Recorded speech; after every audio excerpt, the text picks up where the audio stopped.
Thank you all for stopping. I hope you're all doing well. Today we will be continuing Coffee Talk 2. Should be a fun time. Last time we started the game and we got fairly far into it. This time, guess we might be able to finish. No, look like it. Looks like we're only like a third of the way through.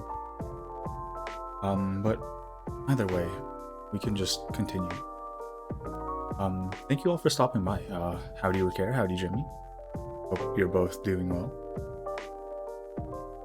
But yeah, let's continue. The previous game was only 8 hours long. I finished it. Oh, Nintendo.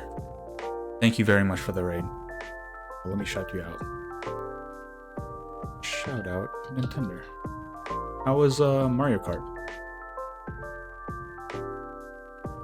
Good morning. How was it? I hope it was fun. I hope it was enjoyable. How are you doing today?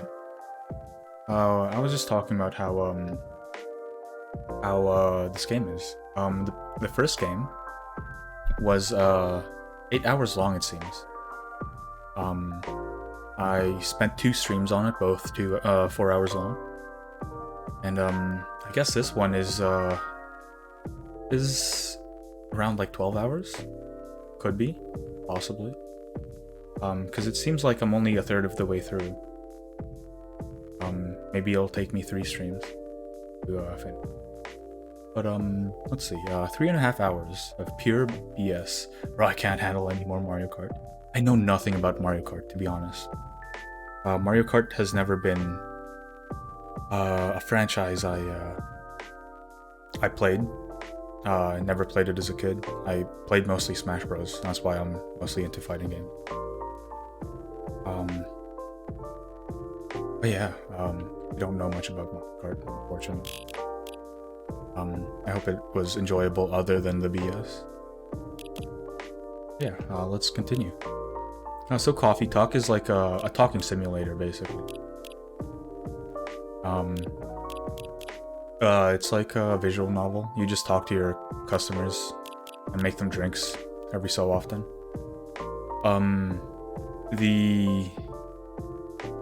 The comparison people usually make is with Valhalla. And they seem very similar, even though I haven't played Valhalla. So I hope you guys see the similarity. Got a capture card, so I finally got an excuse to use this console. Hell yeah. Can't wait for more streams. Cannot wait. Continue. But yeah, please let me know if the audio is okay. The audio is good or... So next time I'm gonna crash Tears of the Kingdom. Nice. Oh, it seems that I didn't save.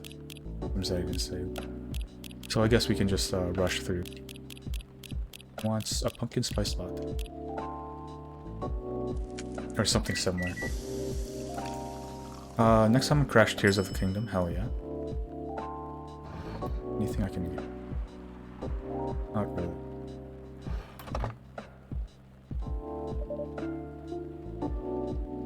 Gotta... There we go. Guess it didn't save last time. Should've. Whatever. I'm still starting there. I haven't finished Tears of the Kingdom. I played it like once or twice on stream, but haven't touched it since. Hey Jimmy. Yeah.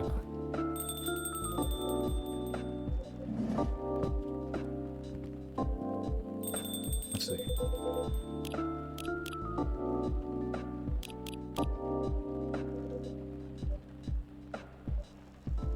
So, yeah, it's just a talking simulator.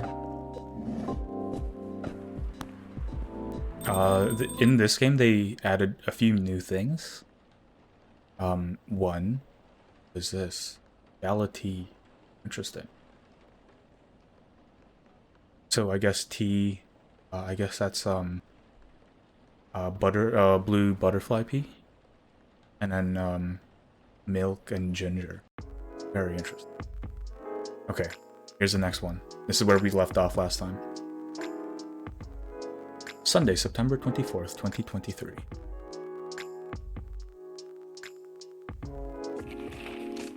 We're all friends. Meet all of the main characters. Hell yeah. Inu Mimi and werewolves may share common ancestry, archaeologists say. Oh, so Neko Mimi is the cats, and Inu Mimi are the dogs. So I guess they just transform into each other, and werewolves are completely separate. They're very Western. Lionfish invasion decrease a successful trial. Countries to block foreign entry amidst unknown livestock bacterial infection. Uh-oh. So more of the mysterious disease from the last game. The previous game was released in 2020, it seems, and it was fairly topical because of the entire COVID thing. They put a bunch of references in the newspapers in there, so I guess that might be a new strain, or it could be mad cow disease, angry bovine condition. Howdy, Tower Shield. Thanks for stopping by. Hope you're doing well. That's probably a more better comparison, honestly. Sometimes scary how so many things come into factor as you make a decision. Shouldn't be that hard, right? I have tons to think about every day. Nintendo, if I don't know if you play Street Fighter 6, but this Lucas guy is basically Luke. Lucas Street Fighter. I have tons to think about every day. Like how to make your timeline more fun. There's italics in Twitter, what the hell? Could really use a good cup of tea right now. Bad traffic at DL Street, avoid. I wonder who those two legs are. Bailey. Bailey's is literally me for real.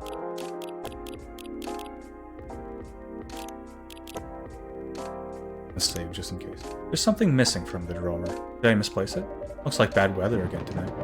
Let's hope it doesn't bring bad tidings. Oh. Seems that the fidget spinner that Lucas gave me, it's not in here anymore. Let's hope it doesn't bring bad tidings. I don't know. I think it's a very nice color scheme. Actually, you know what? Let's reload back. Here, right? Continue. Maybe we can give it back to him. What would he think? I wonder.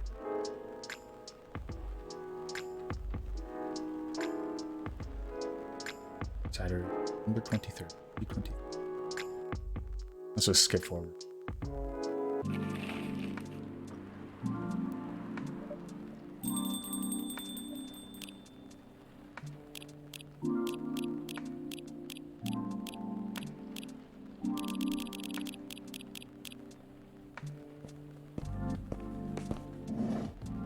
Let's hope it doesn't take too much time.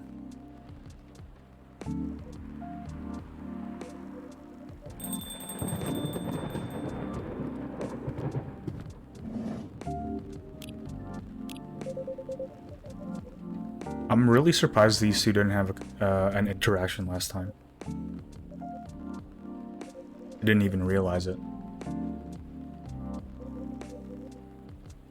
Because I think he had a lot of interaction with his buddy. What's his name? Not Hyde. Hyde's this dude. Right here. Gala. But I guess these two never interacted, which is a little odd. It's black coffee. Like, slightly sweetened.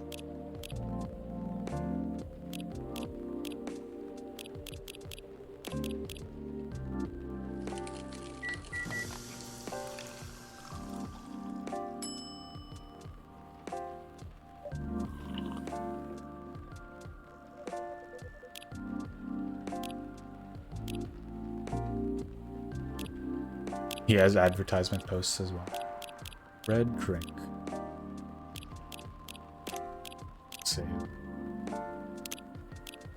Hibiscus, cinnamon, say honey.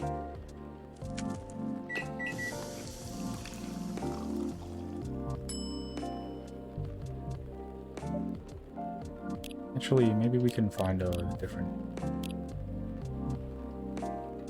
Yeah, nothing. Becomes pink if you put pink in there.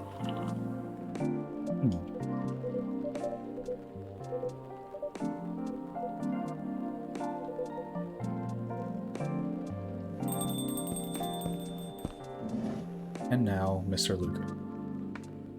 Lucas Street Fighter.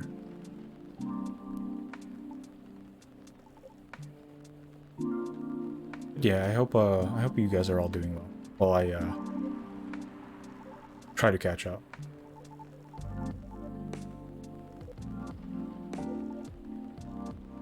Oh yeah, Mr. What's his name? From Atlantis. Tea, milk, and cinnamon. Wait, what?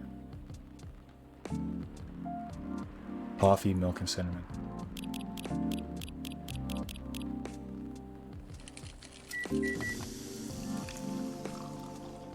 Cinnamon latte. There we go. Give them something. Howdy, Weiss. Thanks for stopping. You're doing well. Is there going to be mahjong here too? I would think so.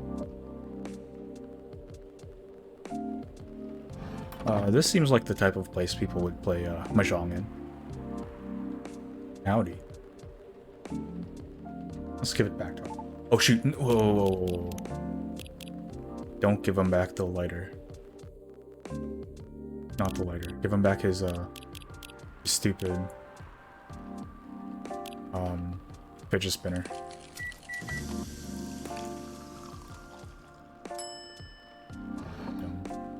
There we go. Fidget spinner. An influencer's contact info for a certain someone.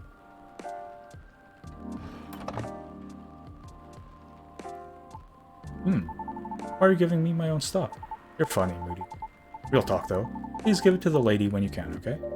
I'll keep that in mind. Cinnamon latte, warm and sweet, just for you. Dang. Okay. So he doesn't take it back. It goes missing today, or I guess the next day.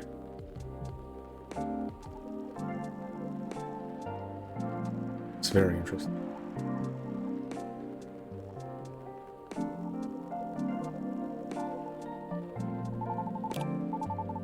Go check Twitter.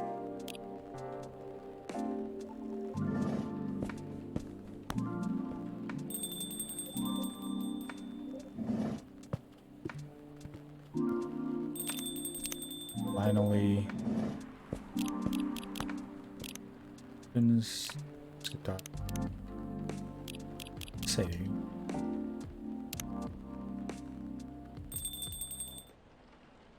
Okay. Cough syrup, a cure for a sore throat.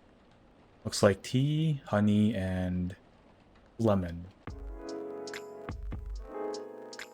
What kind of tea though? Probably green tea. I would think. Sunday, September 24th.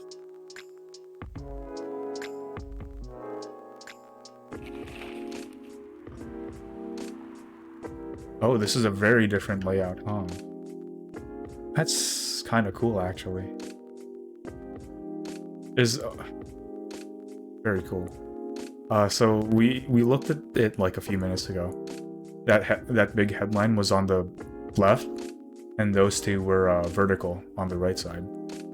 I was last stream I was criticizing about how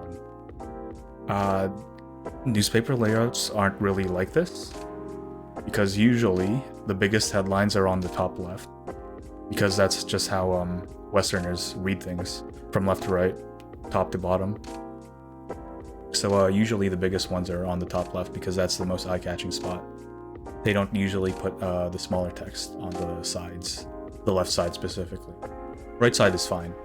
And also at the bottom there, you see the big newspaper the main headline, the main text there. It usually doesn't allow for like huge text, like huge wide paragraphs like that, because it's really hard for people to read, especially like old people. They don't want to just look at the same line over and over again, just back and forth, because it's hard for them to keep track. So usually it's a lot skinnier, so more like the... Actually, can I do this? Yeah, right here. This is usually not allowed to be this wide. It's usually a lot skinnier like this, so people can read a little bit, move on to the next line, read a little bit, move on to the next. It's a lot easier to keep track of lines like this instead of like this, because people do this, read, then they go to the next line. Oh, where's my spot? Did I look here? Here? Yeah, it's usually either like fairly skinny, or yeah, it's never a two column thing. Yeah. Like sometimes it's 2 columns for like skinnier ones like these, like 2 here is fine, right? But never this wide, never this. It's not good for the old people. But yeah, just experience from map making. Yeah, it's never a 2 column thing. Howdy, Sir Eve. Thanks for stopping by. Hope you're doing well. There's something missing from the drawer. I tried giving it back to him, but now it's gone. Did I misplace it? Looks like bad weather again tonight. Let's hope it doesn't bring bad tidings.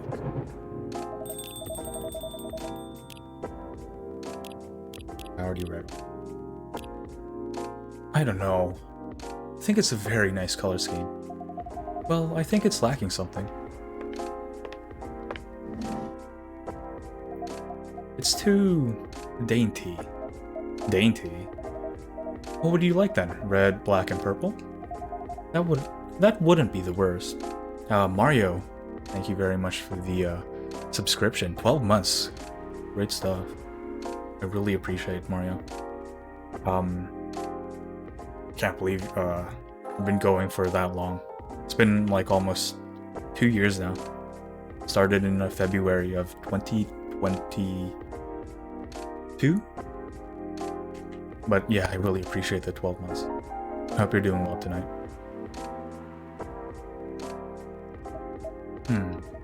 Okay then, why not? But you have to commit to it. No take backs this time. Bae. I don't know. Maybe. Let's take a break from the topic. I only have time for a quick drink before I go back to work. And it's not like we're going to decide now anyway. Maybe that's the problem. How are we supposed to plan this wedding? We keep postponing every choice we need to make. Hey Moody, what do you think?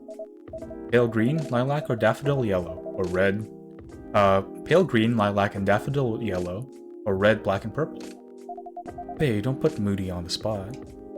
No, it's quite alright. It's just that I wouldn't know. This is your wedding. Your opinions matter, not mine.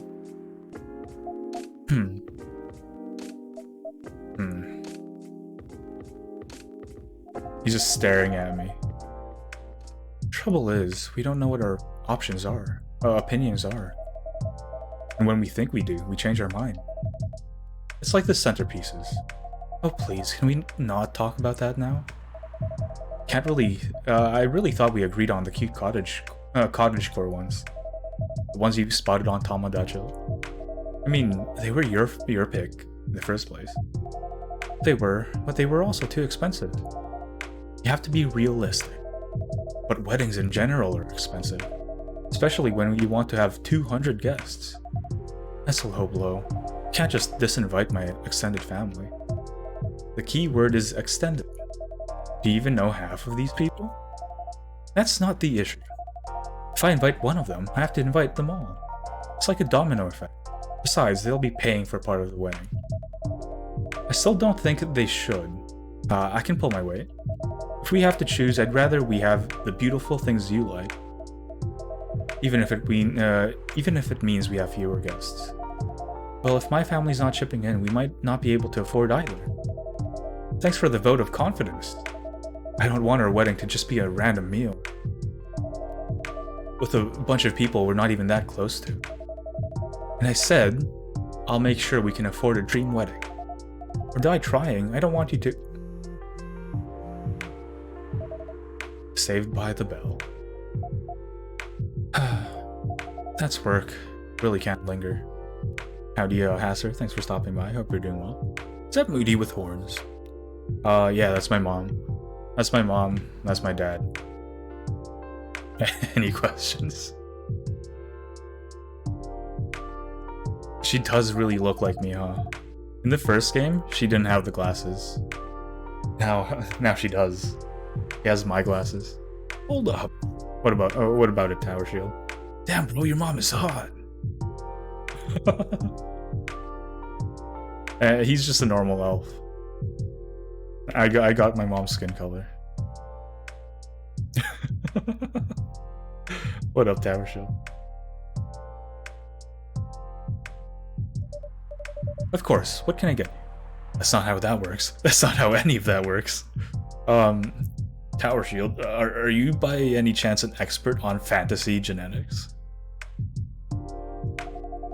Something that will keep me awake. Oh, Brace shouted me out. Didn't even realize. Yeah, let's shout her out too. Why not? She's streaming right now. Shout out Brace Ray.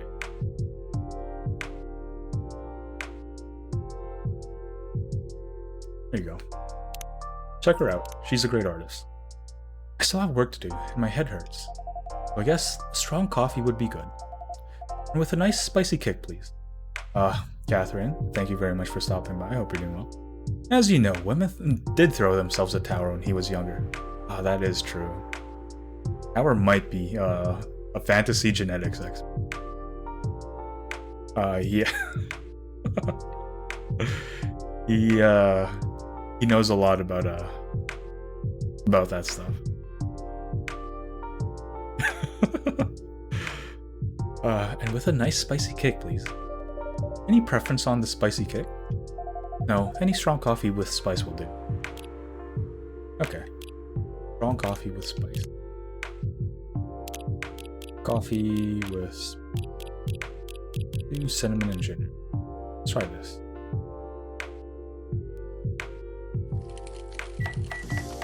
Tower shield, you got a response? Let's trash it. Doesn't seem to be a special coffee. Coffee, ginger and cinnamon. Try this. I think this is a gingerbread coffee. Let's try this. Here, what do you think of this? Let's see. That's not... Oh, never mind. I'm not in the mood for another. Conflict. Oh no. I did it wrong. Discretion the better part of valor. Okay, I guess strong coffee with spice. I think this might...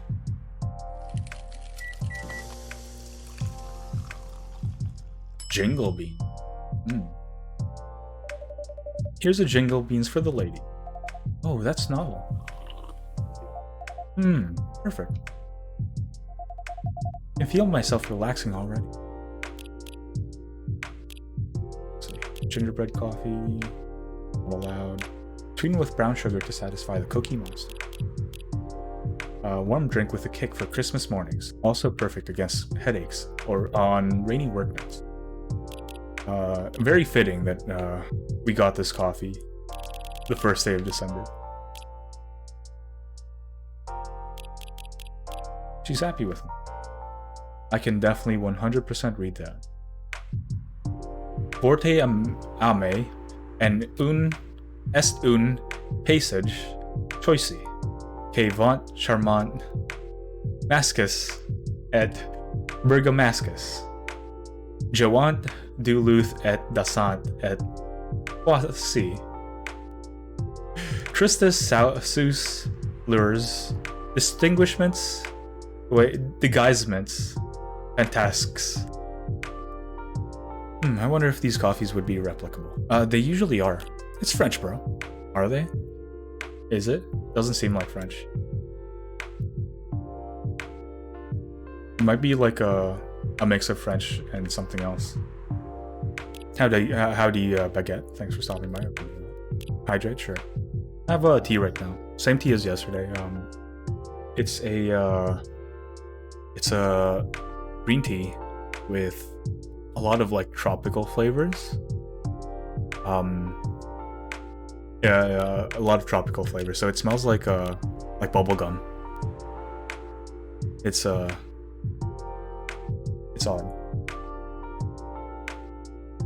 But it smells and tastes good. And thank you for the hydrate. Put an outrageous accent to it, and it's French. Do I dare? I'm not gonna dare. I'm not gonna do that. We got Baguette here.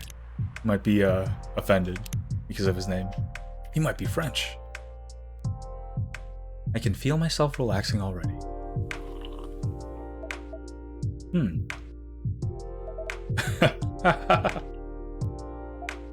Are you an expert on French? Nope. I may be labyrinthian, but I don't know much French. You're weird. That thing doesn't smell relaxing to me at all. You're weird. Guess we're both weird. Imagine being weird. Couldn't be me. That we are. Oh, it's Hyde again. My lovely weirdo. My perfect misfit. They're so cute together. They're so very cute.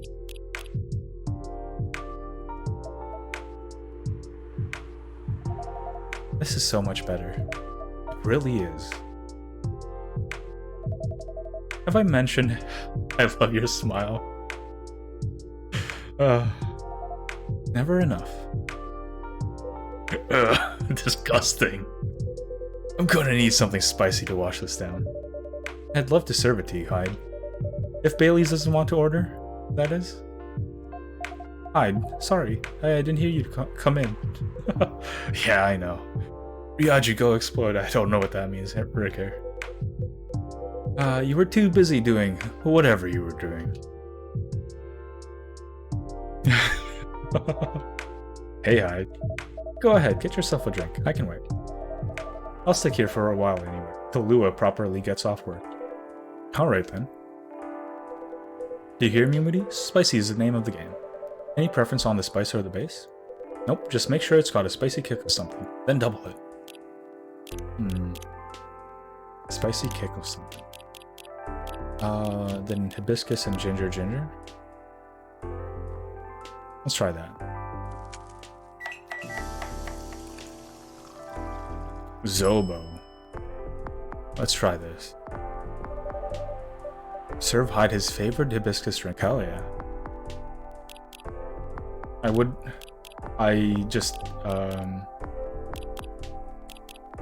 just assumed because ginger was missing last time. Traditional Nigerian drink with an invigorating ginger kick supported by cloves and pineapple. He likes us more. Part of the Lost Angels Agency, old enough yet still seeking the truth and purpose of life.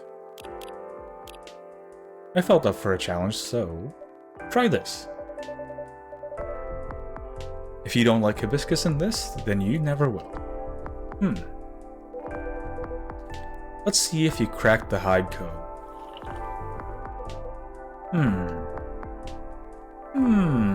Interesting. Well, this is kind of troublesome, Moody. You know me a little too well. So I take this works for you. This is perfectly executed Zobo if I ever tasted one. Glad to see you've made good use of your ginger resupply. So you knew I couldn't get it right last time. Ha. Forgive an old man his old jokes. Anyhow, this is the only acceptable way to drink hibiscus. I used to have a friend in Lagos who made me Zobo like this. Every time I visited. She lived near the harbor. We would sit down, drink it, and watch the boats float by. That sounds lovely. She was a good friend. She isn't anymore? Heh. When you've got a vampire's lifespan, friends come and go. Oh. That's sad. You get used to it. Isn't this where you say something about enjoying each moment even more? Or grief being the price you pay for love? I'm afraid it's a lot more mundane than that. Some things you forget. For others, you just get better at moving on. Anyway, speaking of enjoying the moment, your family troubles have sorted themselves out, yes? Still on the marriage track? My dad just found a missing photo album of my childhood. I can only wish you can see how cute I am as a kitten.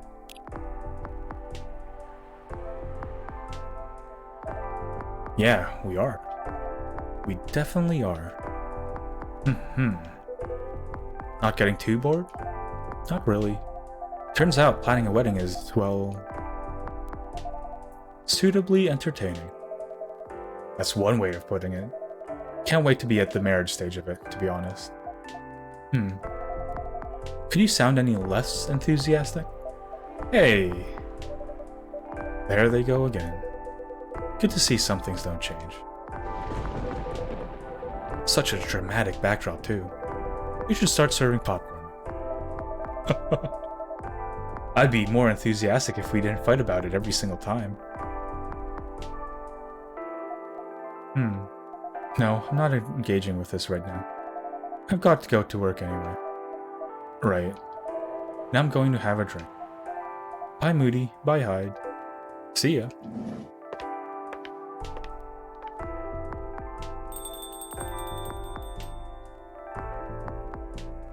Ugh. What can I make you, Mr. Baileys? I think something warm, sweet, and comforting. A hot chocolate, perhaps? Yes, chocolate with honey and milk could work. Something nice and simple. Chocolate with honey and milk.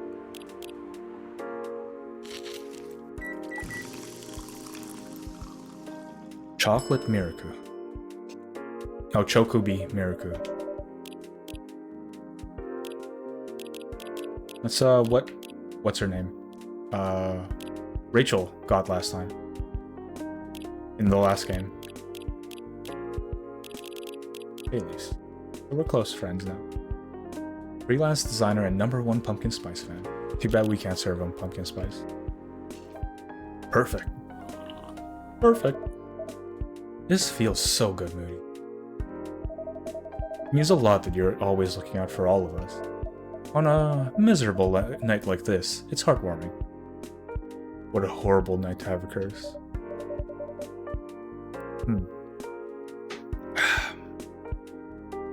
But of course, you're our valued customers.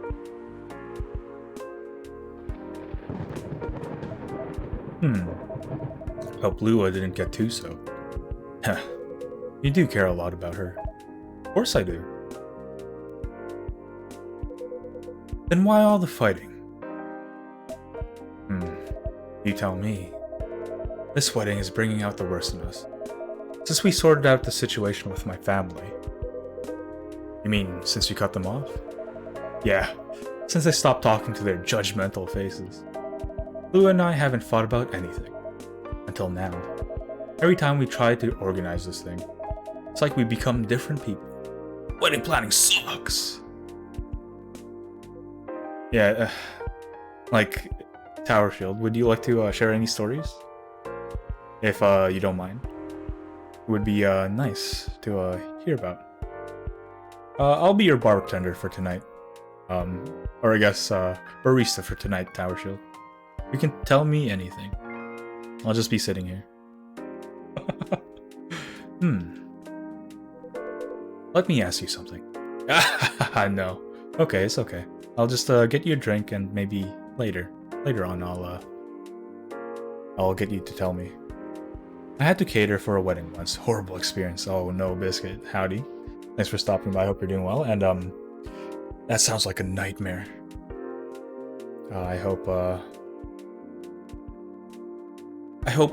it all worked out in the end. I hope it was a good wedding. Go ahead.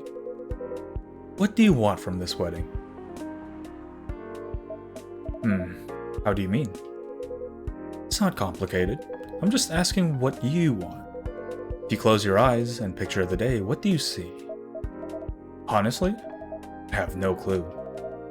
I know Lua's there, but that's about it. That's not a bad start in truth. But if you don't have a specific expectation, why don't you let her do what she wants?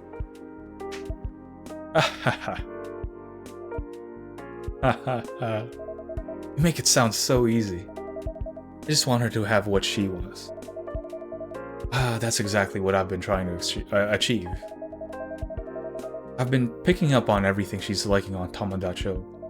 Every wedding picture she's pinning online, all the places she finds cool, all the fashion designers she follows. She deserves to have all of that, to have a special day. But every time I make a suggestion, she won't hear it. She says it's too much, too expensive, too this, too that. Is it too much, too expensive? That's not the point. I don't want her to have a shabby wedding.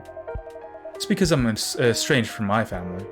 I want her to have what she wants, what she deserves. Proper princess wedding. You're a remarkably presumptuous young man. Mr. Hyde. Oh, that's alright. I know Hyde helped Lua back in the day. If he's got something to say, I want her to hear it. I want to hear it. Good, because I was going to say it, whether you like it or not. You're sitting here, going on about everything Lua should want. As if you could know what's in everyone else's heart. Even if you love someone. No, especially when you love someone. You should never presume to know what they say. Wait, you should never presume to know what they need. Lua's the only one who can tell what Lua wants. But that's exactly the problem. When I ask her, she always says she doesn't know. Then give her time to figure it out. It's not going to help if you pressure her. With 1,000 suggestions a minute. Try to force her into some sort of princess wedding, or just to make yourself feel good about it.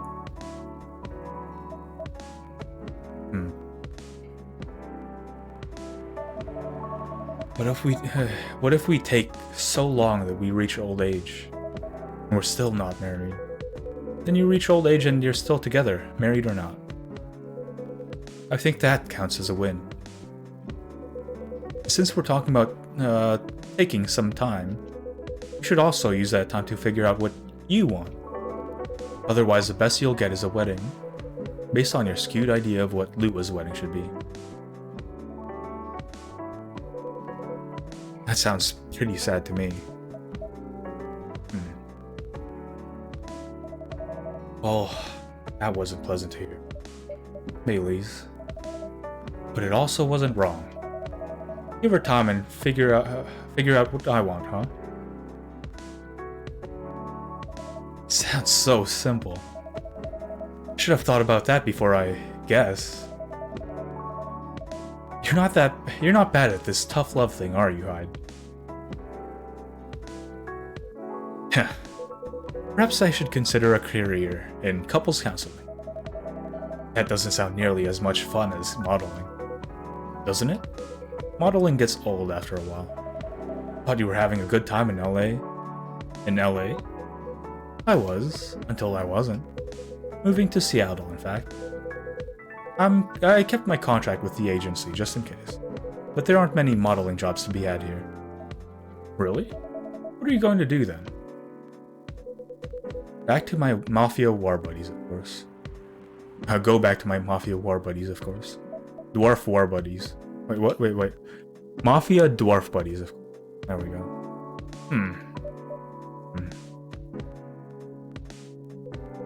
Come on, I'm obviously kidding. Are you?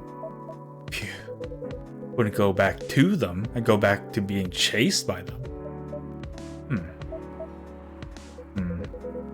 Besides, I checked in on them, and everyone I used to find entertaining has retired. Meanwhile, their grandkids manage the whole enterprise. So it's like it's some kind of startup.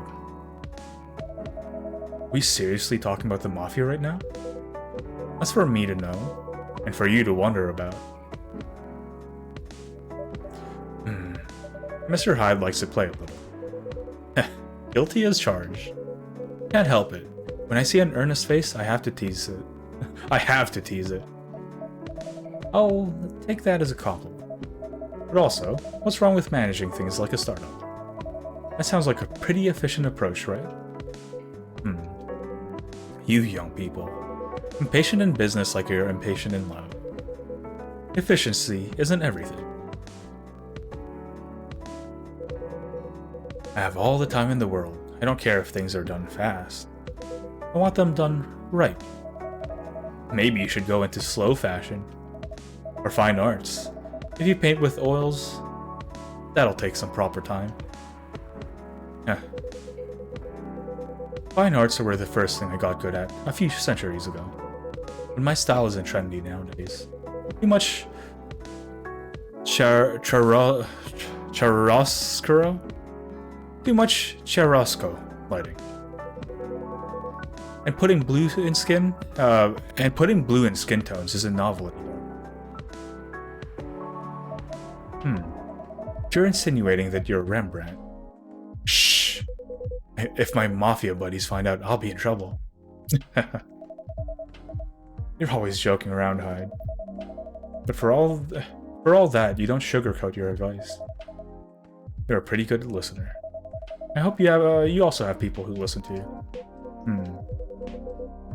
I'm moving here closer to them. What was that? Nothing. I believe your phone's ringing. It's Lua. She's done with work for the day, finally. In a hurry to leave, Mr. Bayliss? No, not at all. But I am looking forward to going home. And keep bickering? Nah, I don't think so. I just had an epiphany just now.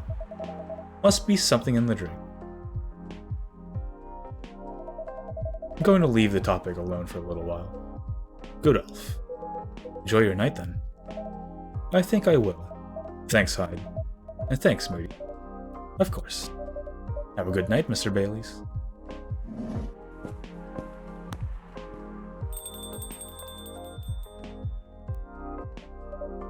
Mr. Hyde, what was that about the Mafia and modeling fine arts?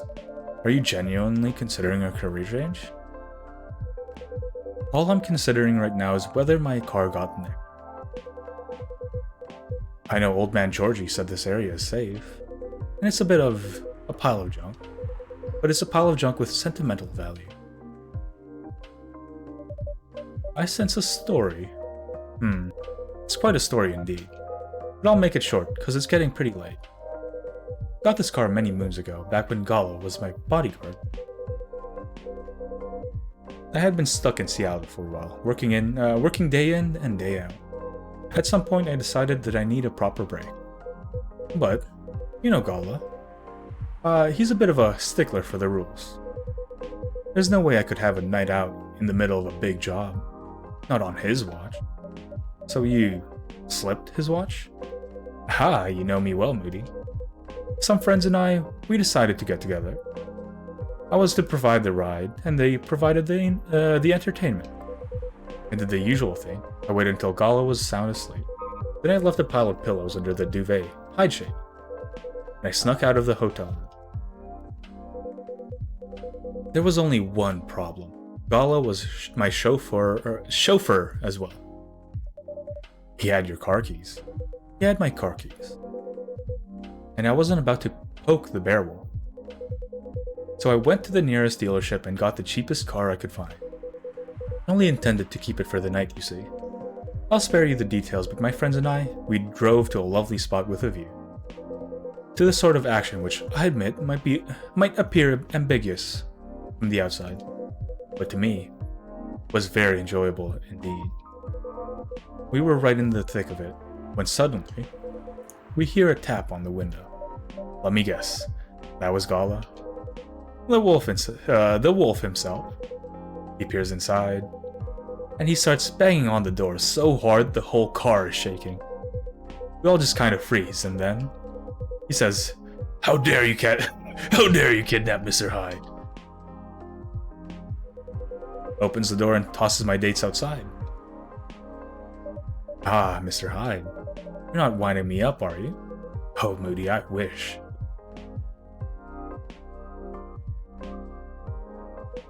Sorry, it still sends me to a fit, just to think about it. He princess carried me out of the car, if you can believe that. That's a conscientious bodyguard if I've ever heard of one. Right? Truly earning his yearly bonus. I didn't even have to explain I didn't even have the chance to explain the situation. At least not until he removed my gag. Oh no.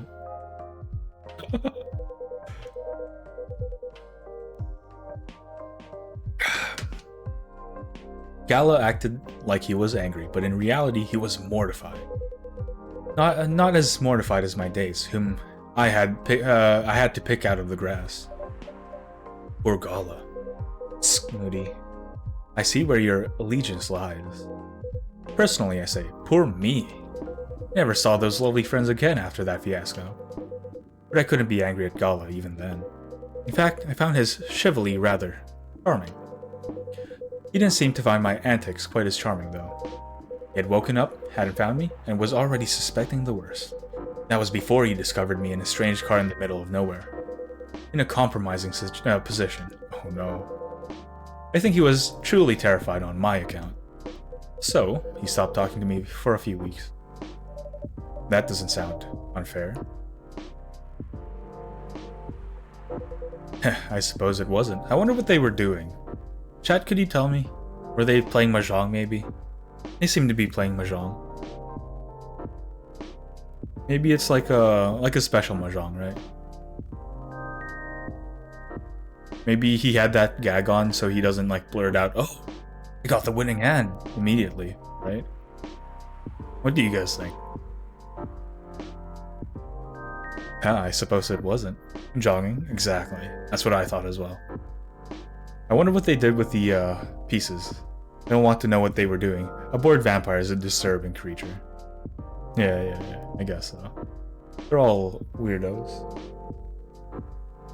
Yeah, I suppose it wasn't. He also wouldn't give me my car keys back.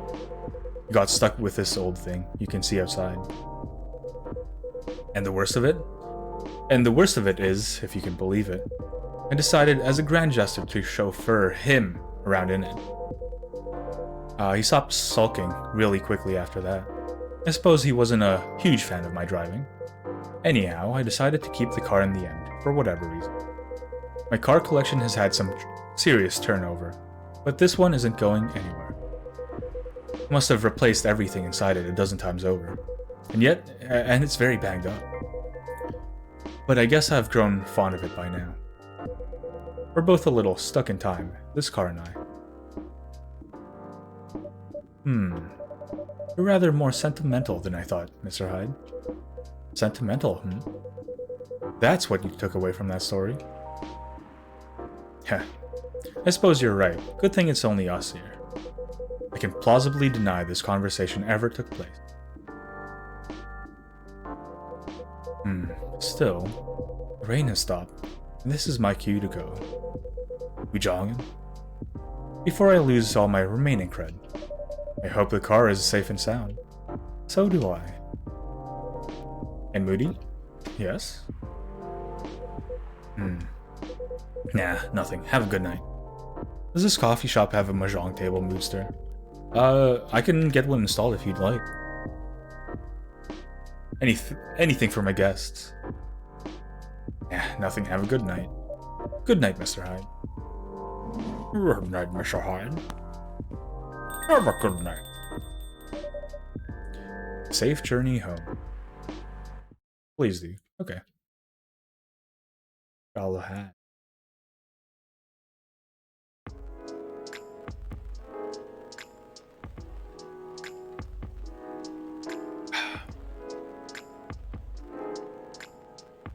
Monday, September 25th, 2020.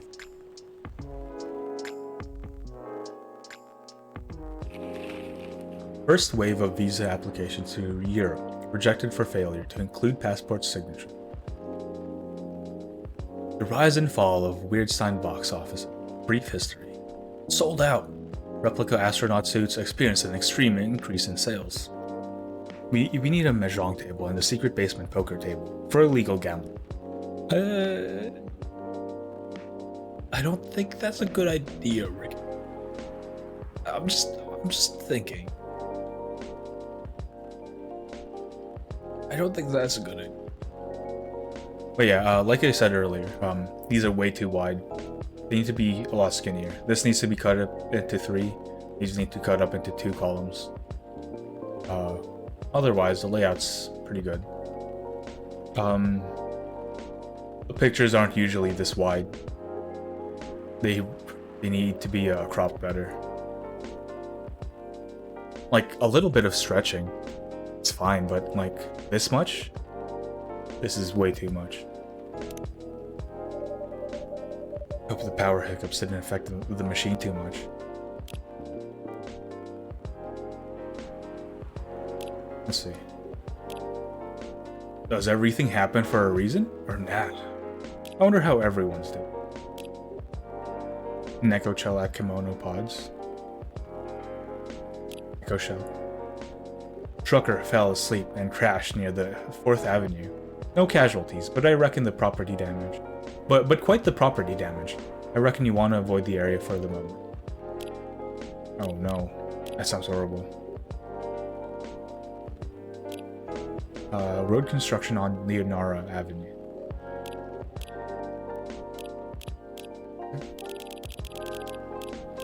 Nope.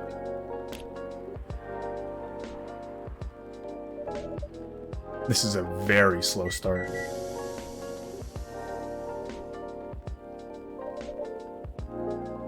Ah, here we go. Right in the nick of time.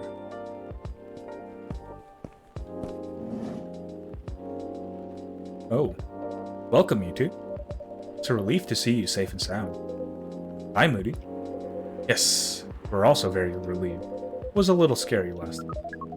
We analyzed the events of the evening and found them 31.245% frightening and 68.755% distasteful. Leaving in such a hurry is not an experience we care to repeat. Hopefully, this will be a quieter evening. Yes, that is our wish. Anyhow, greetings are customary in cafes, bars, and restaurants, are they not? Therefore, good evening. Even in reality, it should be good night. We find that very strange. That good evening is a way to say hello, but good night is a way to say goodbye. And is this assuming that you never start an encounter at night? Because that theory would appear to be empirically wrong. For example, this is the 2nd time we meet, Earthchild, and both times have been at night. Our 100% sample does not bear out the aforementioned premise. Additionally, the very concepts of evening and morning seem to be only marginally. Amanda? Yes, what is it? I think Moody tried to interject a couple of times. Forgive me if I'm mistaken, Moody. No, it's alright. I didn't have anything important to say. The truth is, I'm not sure why our greetings have a circadian rhythm. Earthlings are creatures of habit, I suppose. They get attached to certain ways of using language, and often don't question the actual meaning of it. Yes. Meanwhile, under the helmet. Nerd emoji, exactly. Yes. At least in this particular case, no one's getting hurt. Since I arrived here, I've observed that some thoughtless uses of language can have a much more painful effect. Indeed. We see and we agree. And we apologize for interrupting you, Moody. Don't worry about it. Communicating without a hive connection is rather challenging. Besides, we have been in a somewhat heightened mental state. We have been finding Earth quite curious. Extraordinary, even. We are keen to absorb as much information as we can during our visit here. Seems that to us that our siblings who previously visited Earth came back with findings of a rather superficial nature. We are excited to gather data that will advance the science of Earth studies. Our return to the hive will be triumphal. Ahem. Of course, we do not do such things for the glory, but still, we are looking forward to seeing our work recognized. So are you a scholar, Miss Amanda? Yes, that is a good equivalence to what we are. We specialize in data gathering and analysis of poorly charted territories. That sounds very impressive. Extremely impressive. Oh, DGAPCT is much less impressive than our siblings' mission. Silver is an explorer and an adventurer. Whoa, really? Just like me, for real. He is deserving of respect, and his mission to find a prospective partner is of the utmost importance. Still prospective, huh? No progress on that front, I take it?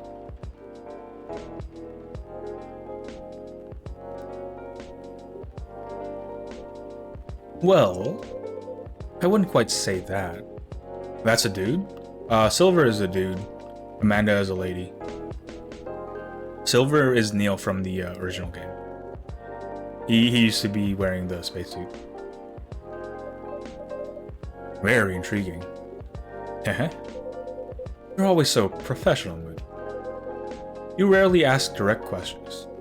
But still, you're a little curious about the gossip, right? What is gossip?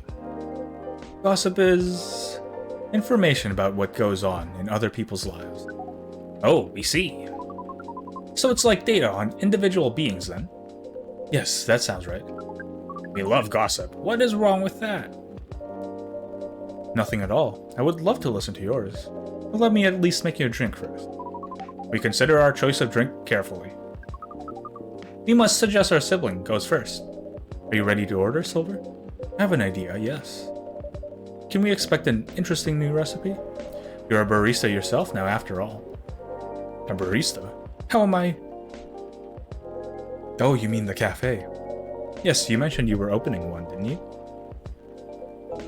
I am, after a fashion. But I'm not focusing on drink menus just yet. Gambling, Mahjong, I'm ready. Weiss. We missed the part about Mahjong, Weiss. The ones, the Mahjong in the rundown old car in a very breathtaking view, probably near a cliffside, with ball gags, and in compromising positions. That's the Mahjong you're very interested in, right, Weiss? You missed that part. I apologize.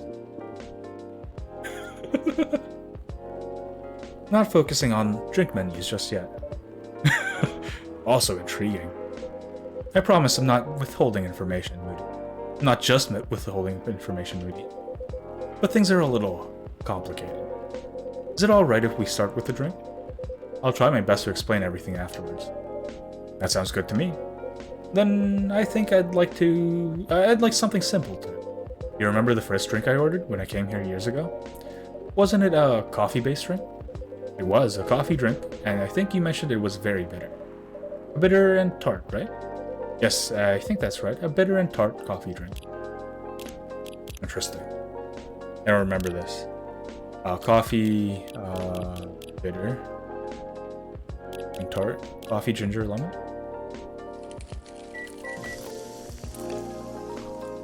Ginger, lemon, coffee.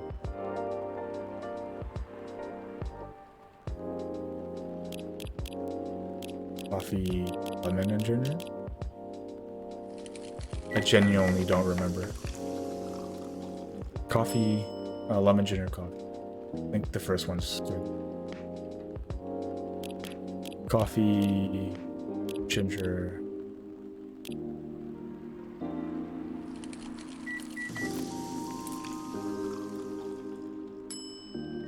Serve it. Here's your drink, Silver. Coffee-based as you asked. It smells good. But it's not quite the drink I had in mind. Oh. Dang. Let's continue. Or restart. Coffee-based drink with coffee that's bitter and bitter. I don't remember. Do you guys remember? Coffee, lemon, and lemon. Coffee, lemon.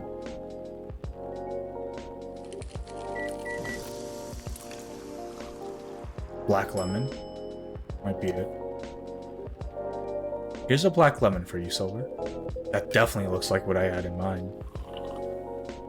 Maybe I gave it to him wrong. And it tastes interesting.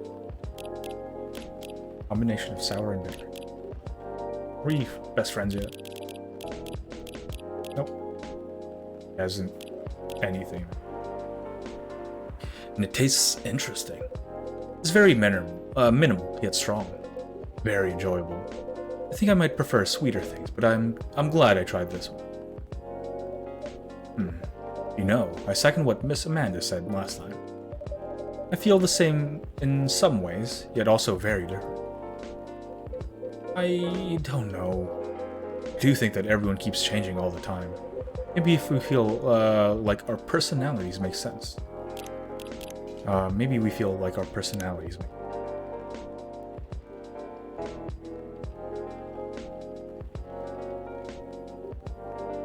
because we see ourselves in hindsight. When the truth is, we make ourselves up as we go along. That is insightful. That is an insightful theory, Silver. We have grown wiser.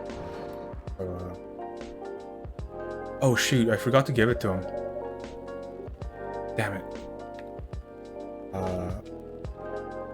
What's this? Someone's apartment key. I forgot to give it to him. Okay, wait. Let's try going backwards.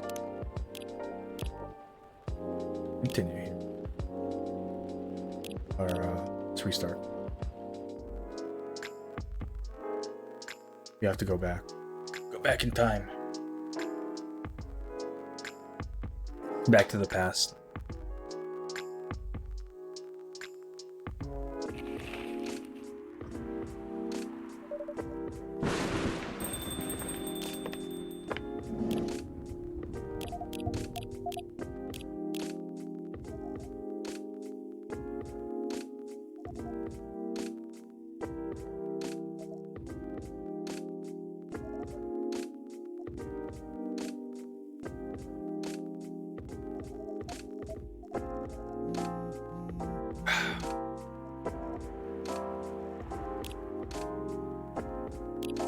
Strong coffee with spice. Did I give her? Bingo beans.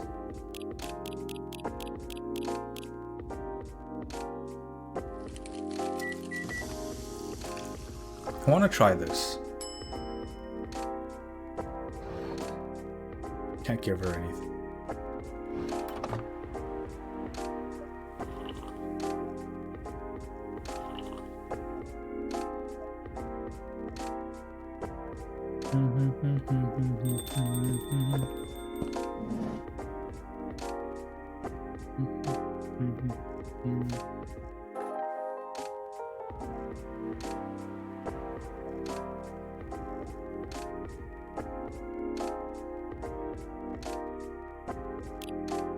Hibiscus, ginger, and ginger. Was this called Zola? Zobo. Close enough.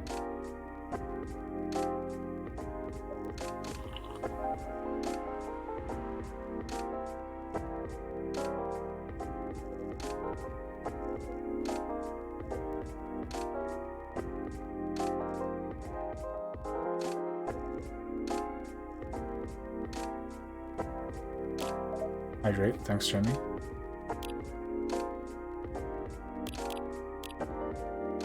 And Azura, thanks for stopping by. Hope you're doing well. I'll put that drink while I'm holding the.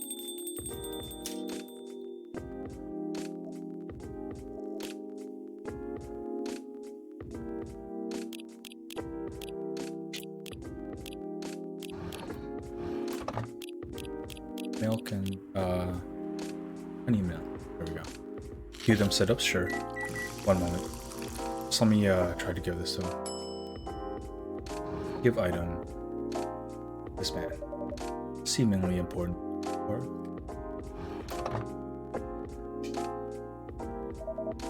it's not mine. Ah, my mistake. I apologize. There we go. A Chocobi Miraku. For you. Perfect. But I thought... You lied to me. Ugh. I'm supposed to give that to you. You said give it to someone with creativity. Oh well. I'll go do those sit-ups then.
Okay, I am back. There was also a short guild meeting. Sorry for the wait. Deny.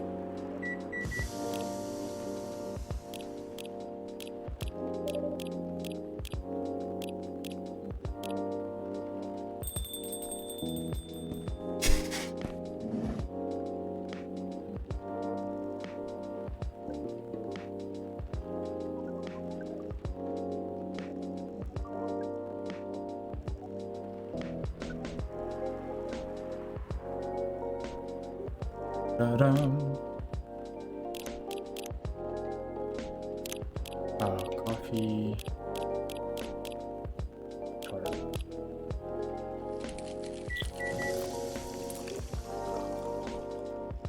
Lemon. And let's give him maybe he'll appreciate. Serve it. What is? I got it off the agent last time he was here. This is quite something. Thank you, Moody, truly.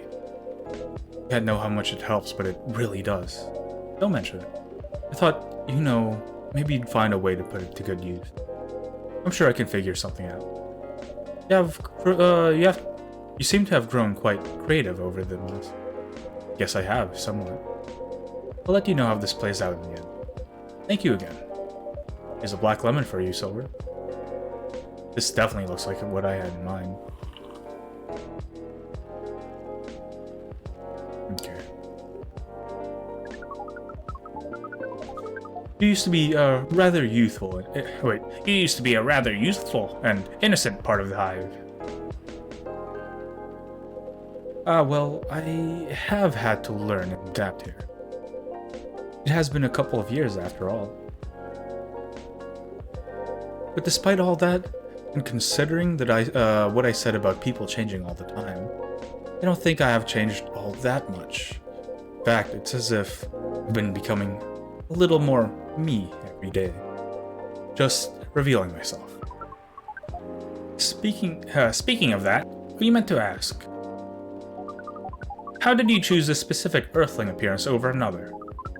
Our observation is that Earthlings come in a great many varieties, with a near infinity of combinations.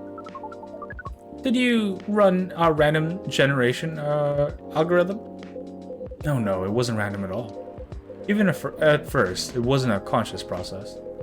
I chose the way I look because it felt true to who I am. When I first started coming to this cafe, I had a hard time understanding this world and its rules. But there were already some things that I could relate to. Some things that felt familiar. Like Hyde's eyes, that always see beyond the surface. Or Gal's outfit, which is a sign of kindness and trust. I borrowed those traits from them without even realizing. You took inspiration from them? Yes, our species seemed to have the ability to do that. But Gal's fashion I couldn't keep after all. It came with responsibilities. People stopped me all the time to ask me for medical advice. Oh, I saw that. If you guys remember the last game, let's see if I have a picture. Silver. What's it called? Coffee Talk.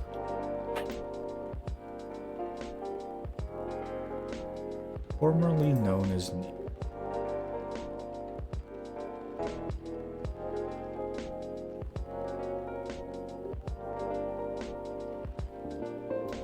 Neo. I spell his name.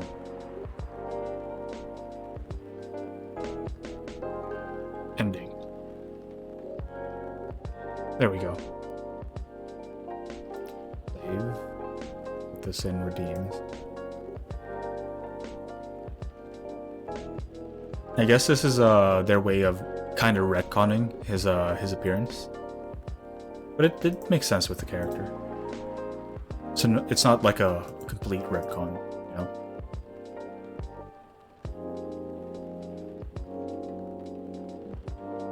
There it is. There's Silver. Silver's old appearance from the end of first game. You do everything correctly. Used to be like a doctor looking dude. I thought his hair was pink for the longest time. I guess it's just the way that it contrasts the rest of the coffee shop. It's like it's very warm in the back here. I have a pointer. The way it contrasts the background. God, this is very warm. And his hair is like, I think this is like either blue or just gray. It's probably just gray. So it just blends in together and it makes it look really pink. You just squint your eyes a little. Couple that with his like darker skin, his shirt and clothes. Thought he had pink hair for the longest. Let's get rid of this. There we go. I can see how that would be problematic. Yes, but then I found this fictional universe where all the stories take place in the stars. So I changed my outfit to imitate theirs. At some point, it all came together. One morning, I saw myself in the mirror and I felt right. Like the way I looked matched who I was. It made me feel at peace. So although I look different from when we first met, and although I have learned the ways of this world a little bit and have grown a little bit, in many ways I still feel the same. Different but same. Yes, different but same. It makes sense to us. It really does. Oh, is this Laurel? No, this is from Pearl. Still no news from Midge. Oh no. Yes, 3 different dates. We think the odds are now 84.308% that she is phantoming you. Do you mean ghosting? We mean phantoming, as in when you think you hear a sound, but your ears are merely playing a trick on you. We thought we established a hive connection with Midge, but it was only a phantom sound after all. Anyhow, what is Pearl saying? That her calendar might clear up soon if I want to meet up. Ooh, Silver. Sounds like ooh. How did the merchant? It's like ooh. Let me buy some stuff from you. That's a great voice clip. I thought the new voice actor for Merchant was not the best, like especially compared to the original, but some voice clips are just like very entertaining. It sounds like things are going very well indeed. I think it may be time to tell you a little bit about it. Well, we wish to order a drink as well.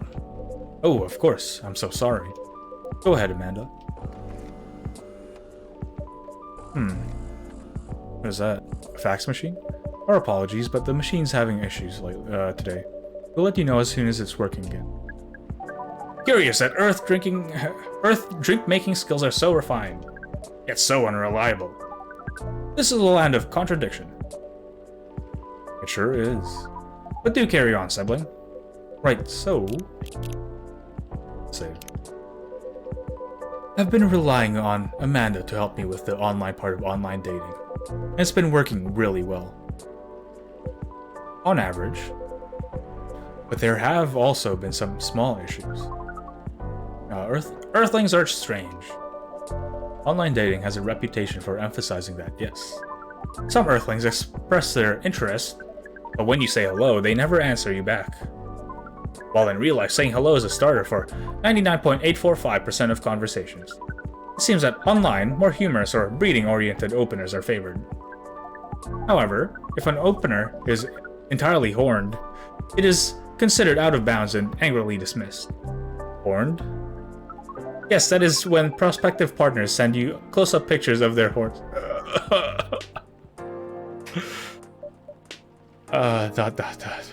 People do that? Oh, yes. I think it would be fine after a bit of conversation. If we get into the mood and they ask me first, I'd probably say yes. Horns can be really pretty, you know. But it feels very strange when that's the first thing they do. Before they even write a single word. I can imagine. And then some Earthlings express interest, but after reading a joke that is statistically funny 99.908% of the time, they answer with a sad face and block communications. Funny for you 99.908% of the time? Yes. Fortunately, online dating is governed by the law of large numbers, which favors persistence. We are patient. Amanda has been spending a lot of time on the app, and it started to work out. I'm now having conversations with some really nice people, especially Pearl. We prefer Laurel. Her facial features are more symmetrical, but Silver seems to favor the asymmetrical Earthling. He sounds like a really good person. She's a communications director for a charity that fights homelessness.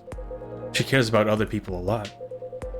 I don't think she's been very lucky in return, but she's very funny, and of course everything, and curious of everything, and her smile. Please desist. We can sense your hormones boiling.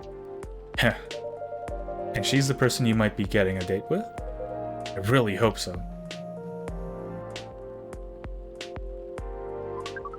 Do you have a day and time for your date? No. This is on a different topic. Please excuse me.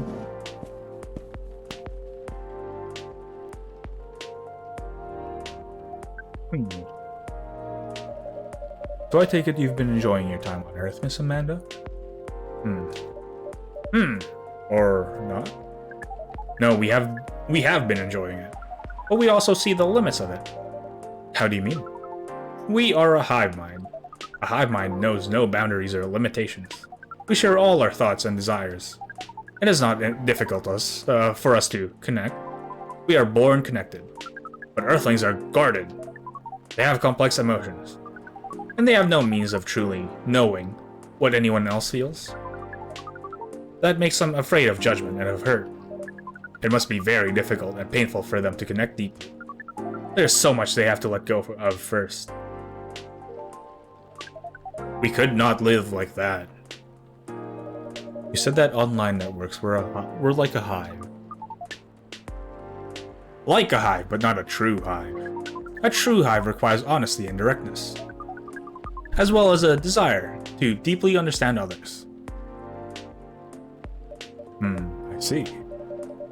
You don't think you could ever, you don't think you could ever adapt the way Silver has? Silver is different. Even when he was a part of us, we could sense him looking upwards. That is why he has become such an amazing explorer.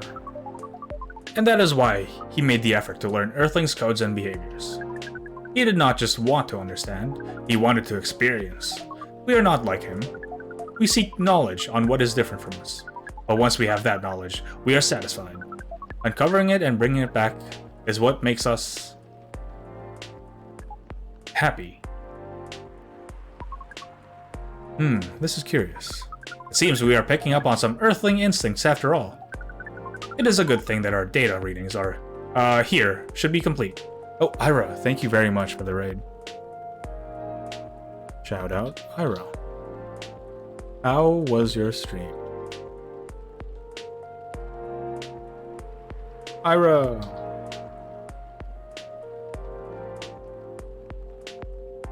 I hope your stream was good. Thank you very much, Ira. What were you drawing?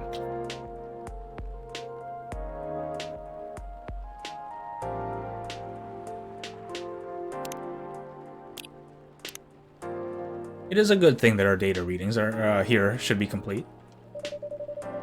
And Silver's on his way to getting a date. They changed the witch's costume to Christmas colors today. Ooh. That sounds good. So let's take a look. He posted on Twitter.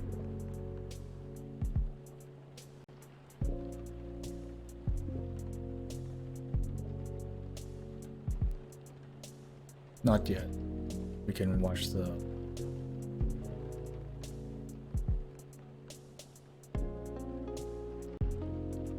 Ooh, nice. Nice.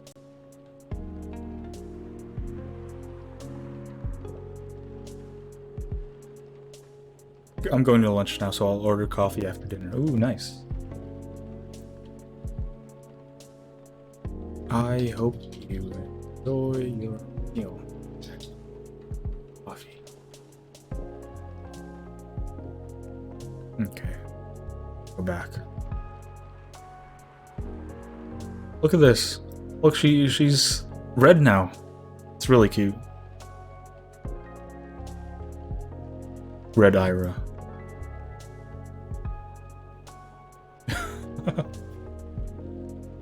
Thank you again for the raid, Ira.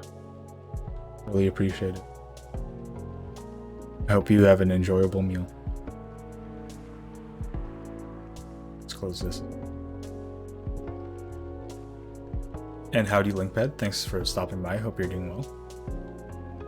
Pachi indeed. 888. There we go. And Silver's on his way to getting a date. It would appear so. It would appear so. Amanda, we have to go. What? Again? That call was bad news. The agent... Too late, just hide behind the counter. Quick!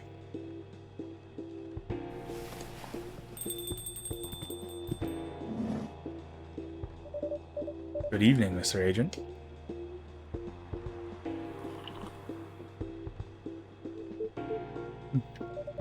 We apologize, but our machine has been having issues. We cannot serve drinks at the moment. You know very well I'm not here for drinks. I'd rather not involve any more civilians in this, though. Oh, do you mean me? I'm sorry, but I can't, whatever this is, wait for another night. I haven't finished my drink yet, and it looks like rain again outside.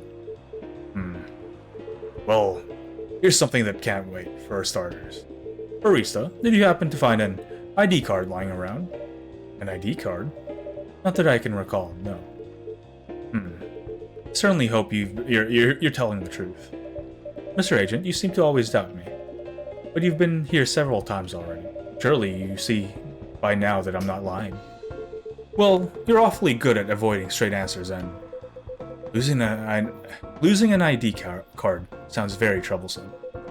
Back when I worked at a factory center, at a delivery center, they would make us pay a lot to replace lost ID card. Ugh, it's not even the start of it. My job is a lot less forgiving than a delivery center. I'm very sorry to hear that. What's your job exactly? We uncover illegal aliens and extradite them.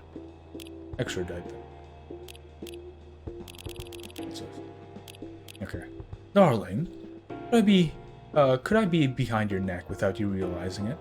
And what makes you think that I actually need permission to enter a building? I had horny posting on main.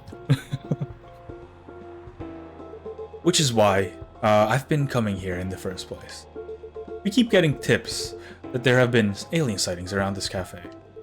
Speaking of which, have you not noticed anything out of the ordinary, young man? Can't say that I have. I don't come here all that often, but it always seemed to be very above board to me. Why are you threatening people on Tomodachi Hill, Mr. Hyde? Are you sure the tips aren't a prank? It seems that some young people enjoy those as a pastime. There are very popular videos of them online. That... maybe it is, but I still have to investigate properly. Otherwise, my superiors will have my head on a platter. But you can't waste your time on a cold trail either. Surely your superiors will see that you've done your best. I doubt that. They're a bit obsessed with the alien situation.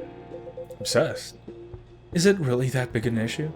Well, having such unusual elements around disturbs the public peace. Your average Joe has no clue what to make of them, you know? It makes people feel settled. I see. Although the visible aliens aren't too bad from where I'm standing, at least we can identify and distract them. Aliens who try to pass for Earthlings are a bigger problem. Why so? For one, just muddleslings, no matter how much they try to look like Earthlings. They were born aliens, and aliens they will remain. But now they're aliens who don't look like aliens. What does that mean, you know? And where does it stop? What if some Earthlings decided they wanted to look like aliens? That would be a huge mess. Would it? Anyway, the top brass insists that we go after them. And in the end, that makes my job a lot harder.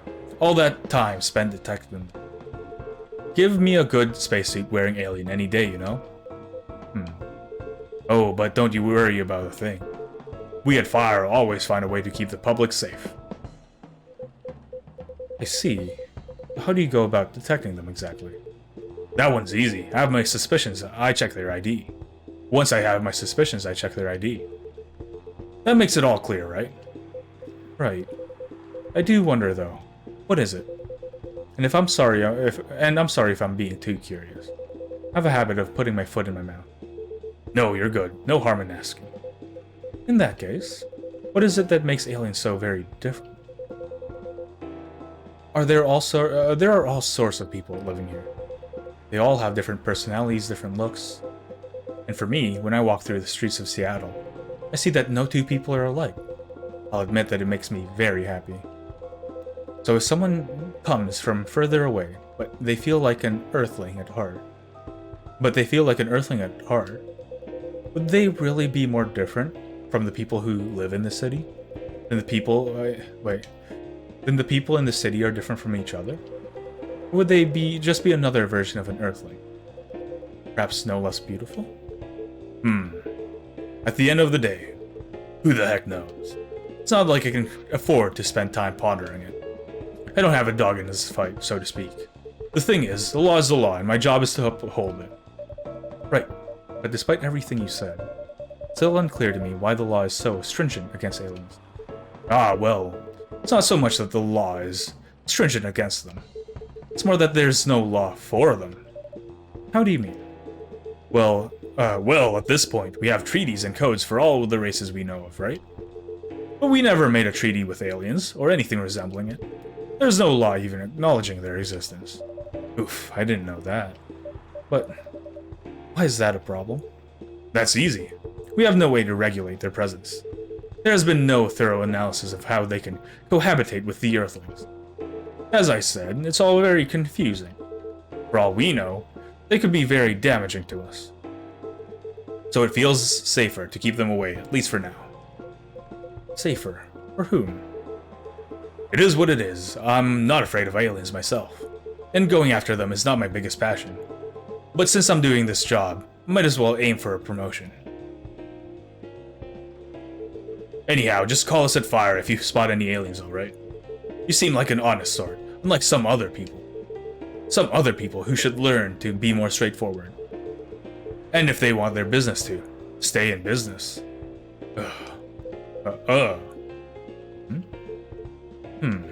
What was that? Uh-oh. No reason. I was just thinking about, out loud. I was just thinking out loud because a lot of things happened lately. So was that, was just processing. Soz. If it was insensitive. What's Soz? Just the coffee machine. Seems to have restarted now. That's a relief. Actually, wait, did I say, did I like the thingies? Yeah. Right. I think I'm still going to conduct a search of the premises, just to be on the safe. Meow. What the heck is this? If I'm not mistaken, this is a local cat. It's come over here once before. Looks like it might be hiding from another stray. It's very cute. Good kitty. Meow. I think it likes you.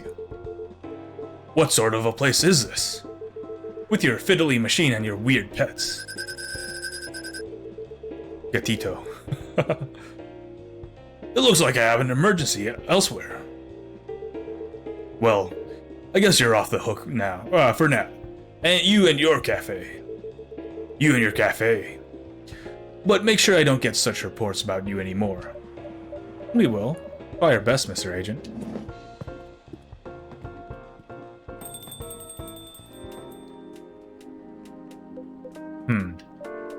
Silver, you're trembling.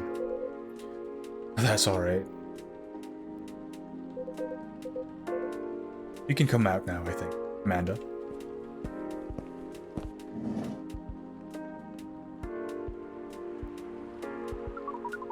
Well, we found this experience 100% distasteful.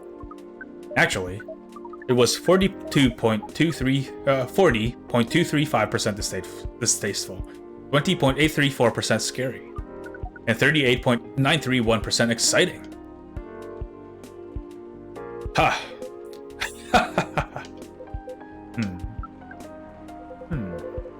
I apologize, this is just ours. We are truly sorry for this disturbance. It's not your fault at all. But should you be sticking around here? The agent might come back. No. I lured him away, at least for now. You did? Although it's a good thing the little cat came when it did. Brought us some precious minutes. What sort of earthling are you? Meow. We see. Do you speak cat? We feel this earthling's intent better than usual. It is expressing it clearly. It wishes to rest and be left alone.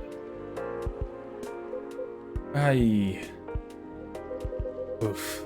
I feel all out of sorts. Is the machine really working again? It is, indeed. Then make us a drink, and one for Silver as well. The same one should be fine for both. Just make it hot and comforting, and what would you like, sibling? I think I need some sweetness right now.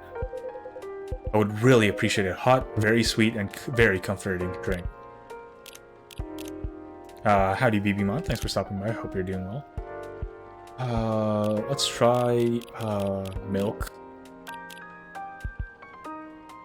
Honey ginger? Is this the Milky Way? Nope. Trash it. I think it's, milk, ginger, and mint. Wait, honey and mint.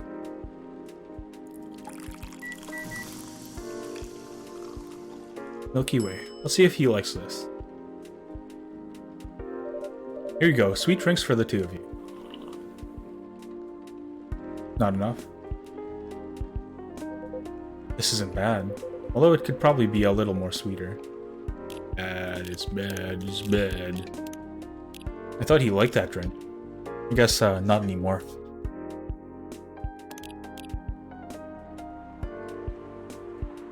I guess not anymore. Yeah, hot, very sweet and comforting drink. 3, 2, 2, 0, 4. Let's give him a tea and a lot of sweetener.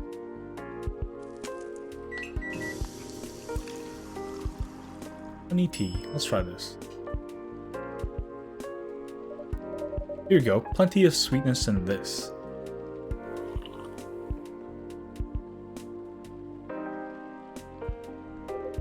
This tastes amazing. Thank you, Moody. This really is my kind of drink. It is very thick, is it not? The viscosity of this seems to be nearing 100 CPS. We like how different this experience is from the drink you served us the other night. Okay. Seems they liked it.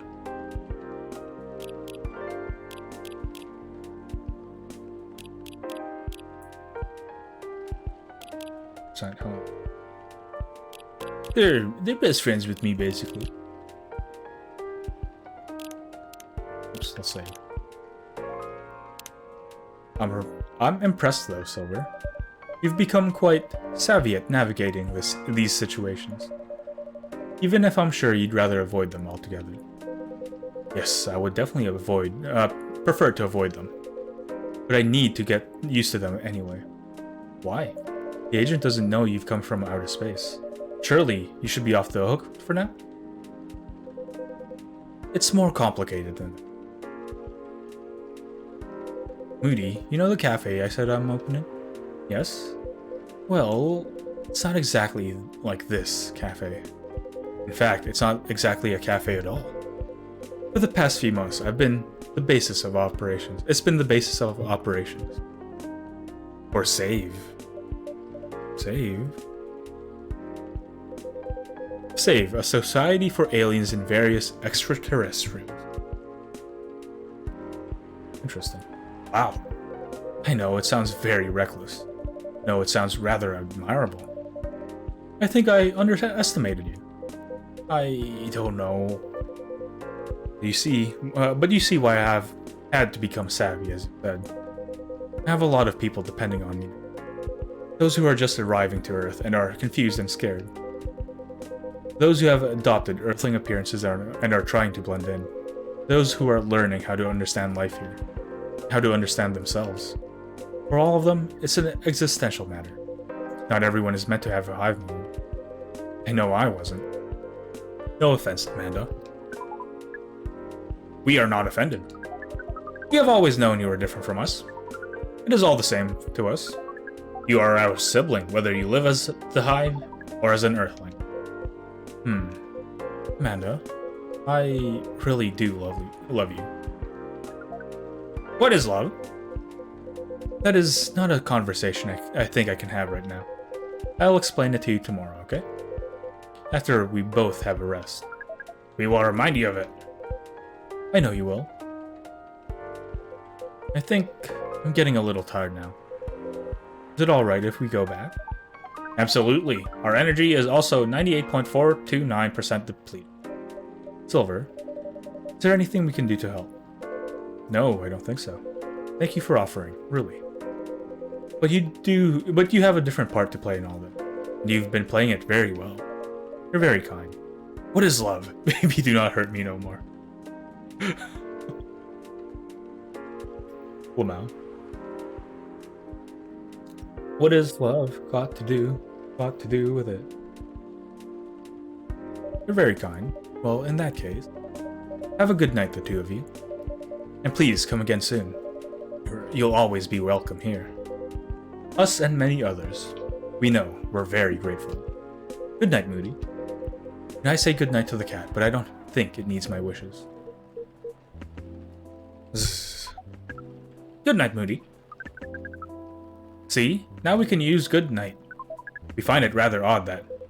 Maybe we should continue this chat while we walk? Alright. If I put cinnamon in my coffee, I will choke like those challenges. Yeah, cinnamon is really hard to melt, so you have to do it properly. I don't think I've ever been able to do that. I really need to research it one time. I just dump a bunch of cinnamon in my coffee, basically. Like most of the time it just piles up on top, but whatever. I'm not a proper barista like Moody Presence in the video game. What a night. This has been a great deal more animated than we bargained. And I suppose we have a new four-legged friend now. I wonder what you're doing here, little one. Don't you have a home? Sorry, I didn't mean to wake you up. Meow. Meow. Mew. Ah well, I guess it's time for you to let me close shop. But Silver, it's an honor to be related to someone like you. Related? Because we're things too. We're aliens, I guess. I guess they really confirmed that last game. That's why he keeps saying we instead of I. Tuesday, September 26, 2020.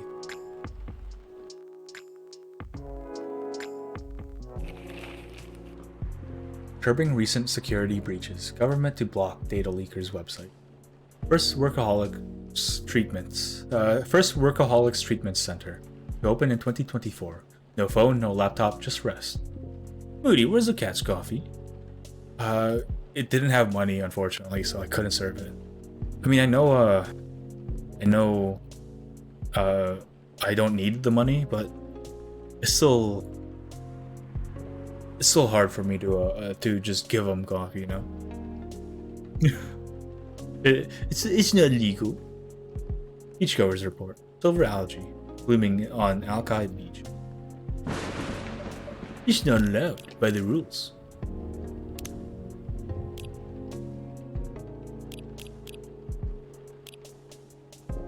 She's a 10, but about to marry a freelancing elf. So she's a 100. Smile. These two are so cute. Howdy, Jeannie. Thanks for stopping by. Yeah, we're doing well. Can cats drink coffee? I don't know.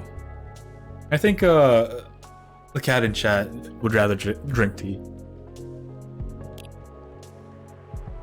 Do you think VR would really take off in the future? I personally can't use it for very long. Maybe that's just me. Myrtle is very popular as well. Having an ocean fish as a pet is so hard, especially living in the city such as Seattle. But it feels nice to have someone depend on you. You know? Jim? Jeannie? Busy all day. Wait, busy all day today. Don't forget to drink water. I espresso lightweight. Yeah, I don't really drink espresso either. It's it makes me too jittery. It's coming together. I can't believe it. It's gonna be so good. Today's delivery cutoff time. 1500. No night shift. Cutoff time.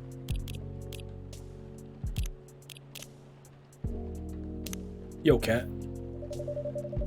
Somehow I feel like it's going to be a long, long day. Or not. Hey, Hyde. Is that Hyde? Good evening. Hey, Moody. How are you? Not too shabby, I hope?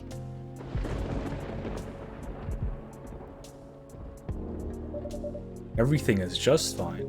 You sure? Positive. How about you, sir? How's work? My shift is over, so I'm free now. Nice. That reminds me, Mr. Hyde. Mr. Hyde was just here the other day. Ah, that's right. Did he tell you the reason for his visit? Yeah, he's moving back here, right? Or at least that's the plan. Yes, what a surprise. He told me he's got a few things to discuss. on that. Well, it's part of why I'm here tonight. Why I'm here tonight. Aside from getting myself a hot drink, that is. On that note, I am so ready to take your order. Much obliged. So Henry told me about this Indonesian ginger drink. It has milk, honey, and a couple of other stuff in it. I think it's called STMJ. I'll have a cup of it.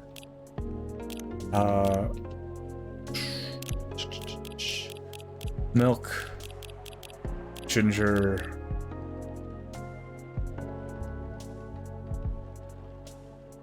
honey. It also has an egg in it, but that gets added in after. Okay, I did it right. I'm kind of goated at this. Okay. Anything I can...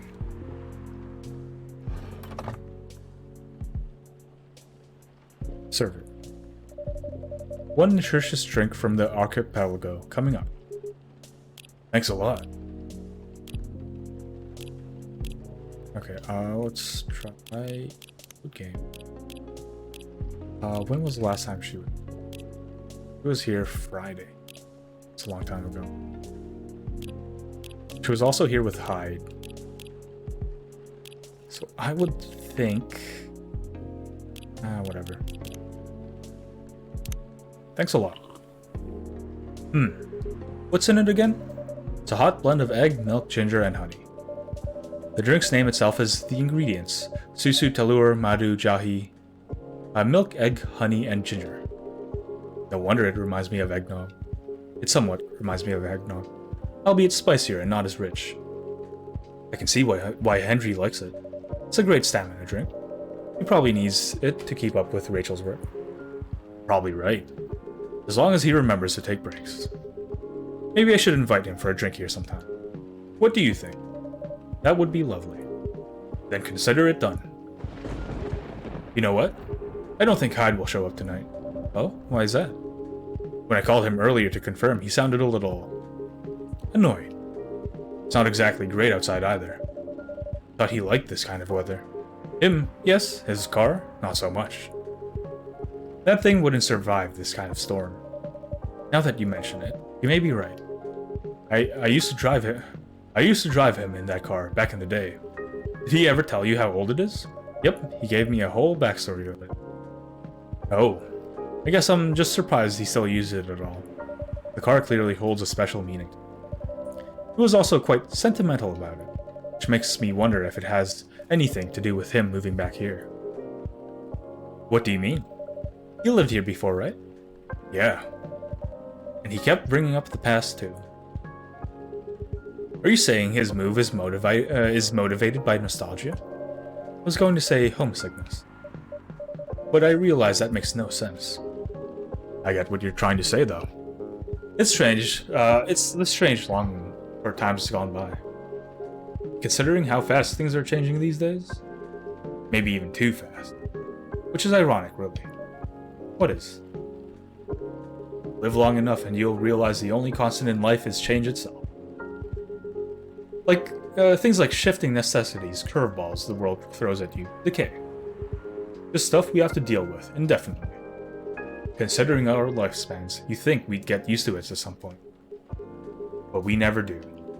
Never completely, anyway. I suppose the idea of getting used to change is a paradox in and of itself. That sounds about right. Perhaps nostalgia is like an anchor for dinosaurs like us. Keeps us from losing ourselves to the world's relentless speed. You get used to these after a while, huh? Pretty much. Spooky lady. Oh, hey there. We meet again. Yes, hello. Excuse me for a moment. Got it. Welcome, Miss Riona. Good evening. I'm meeting up with someone. Oh, okay then. How's your car, by the way? My car... Oh, you mean the tire. There's really no need for concern, as it was easy to fix. But thank you for asking. My pleasure. May I order a cup of Russian tea? Let's see. Rupad. Russian tea. Oh. Nothing here. I think Russian tea is honey and lemon. If I remember from the... Nope. Bash it.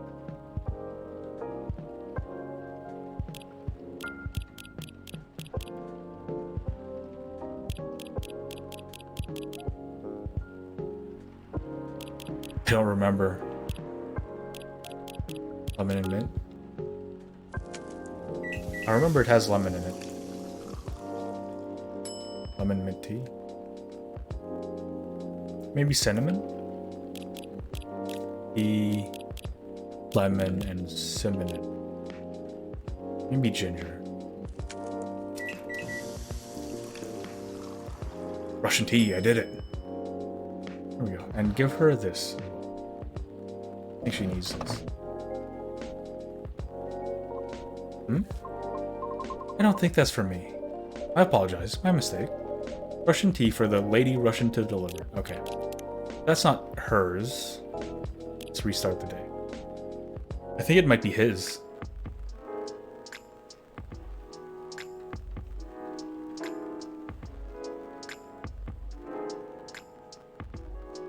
If it's not for an apartment, it might be for what's it called?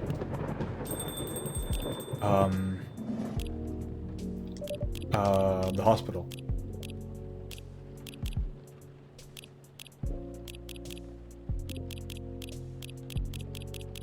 We don't know. Good evening.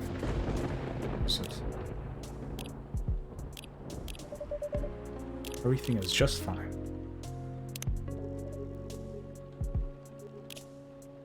STMJ. Milk, ginger, and honey.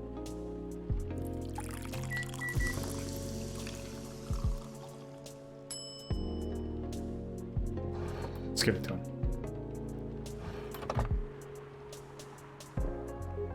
Oh, I see. I dropped my keycard here, huh? Thank you, Moody. Now I have a spare, because I already made a new one. It's always good to have an extra one at hand. Let's look at the time. Did he show up again afterward? Nope.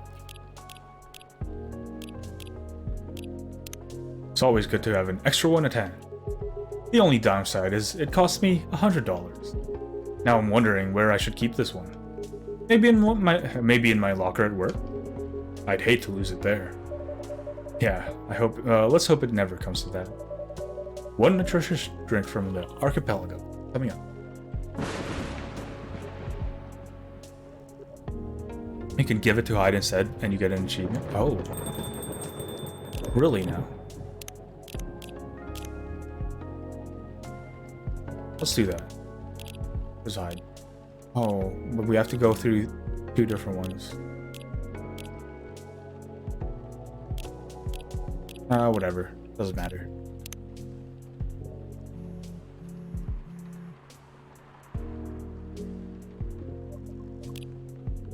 My pleasure. We can do that next playthrough. So it's lemon and cinnamon. And thank you, Baguette. Serve it. Russian tea for the lady Russian to deliver. That's a good one. This is perfect, by the way. Thank you. You're welcome. So who are you meeting with, if I may ask? You should know, shouldn't you? After all, you were tasked to give me his contact info. Ah, that's right. So you two did end up connecting after all. We did, yes. But truth be told, excuse me, I wasn't really sure about contacting him at all. Why is that? Because as far as I'm concerned, there was no real reason for me to do so. Nevertheless, I sent him an email the following night, right after the completion of my final delivery at 3 a.m. That's pretty late. Hydrate? Thank you. I probably need that.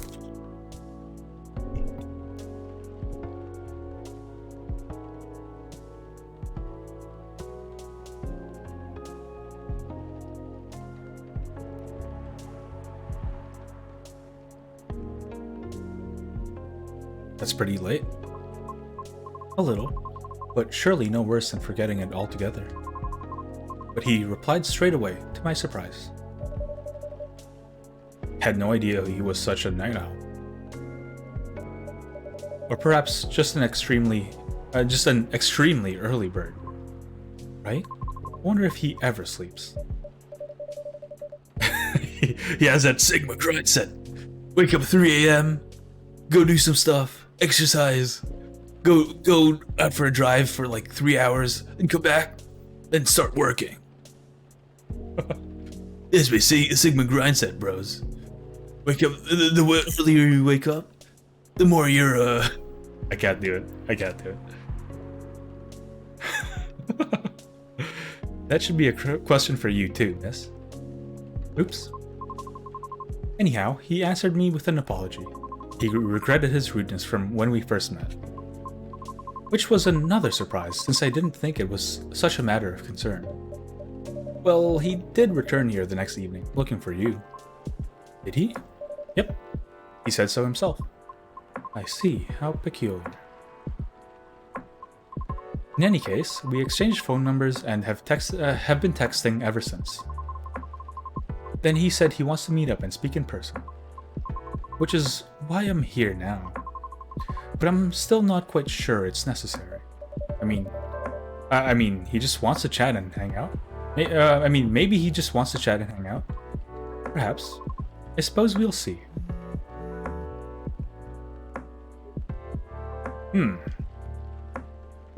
Yeah, so Hyde's not coming tonight. Probably for the best, given the circumstances. Is he okay? Yeah, he just wants to take it easy tonight.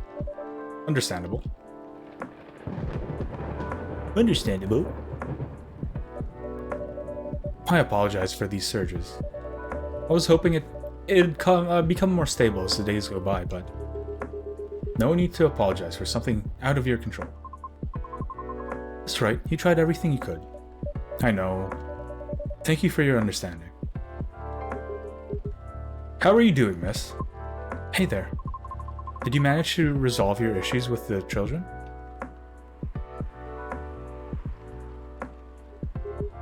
Sorry? Oh, I mean, the hospital admissions problem from the other day. Oh, that. For a minute there, I thought I had beef with kids I was unaware of. Sorry for the misunderstanding. No worries, that was funny. The way he chuckles, he doesn't even move.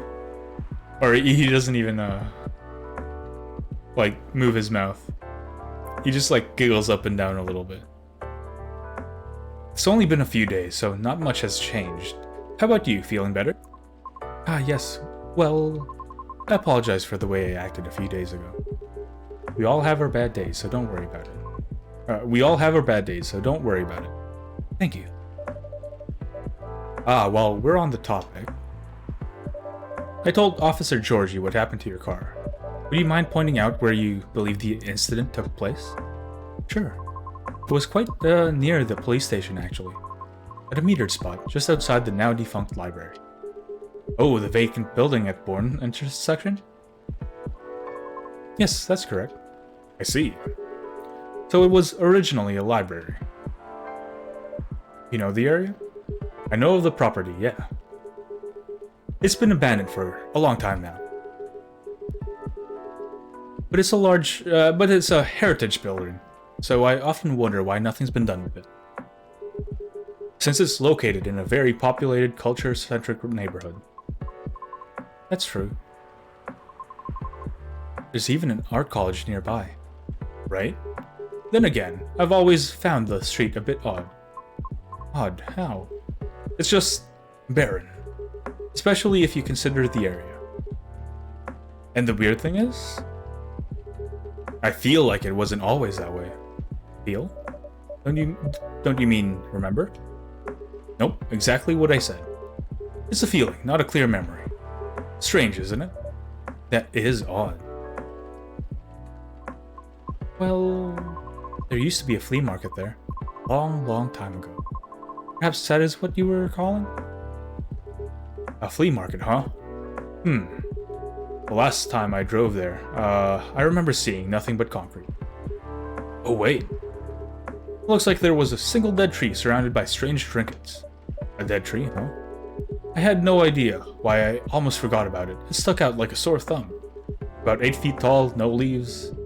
It's been there forever too, as far as I know. That hawthorn tree was something of a landmark for us drivers. And the trinkets you spoke of were actually remembrances of sorts. Remembrances. Hold on, I'm just going to recap it a bit here, okay? Sure.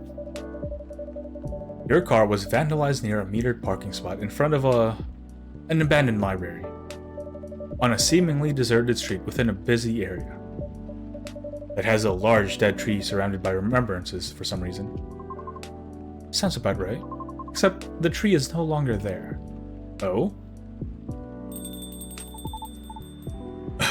Are you serious, Pops? Why wouldn't I be? That is crazy.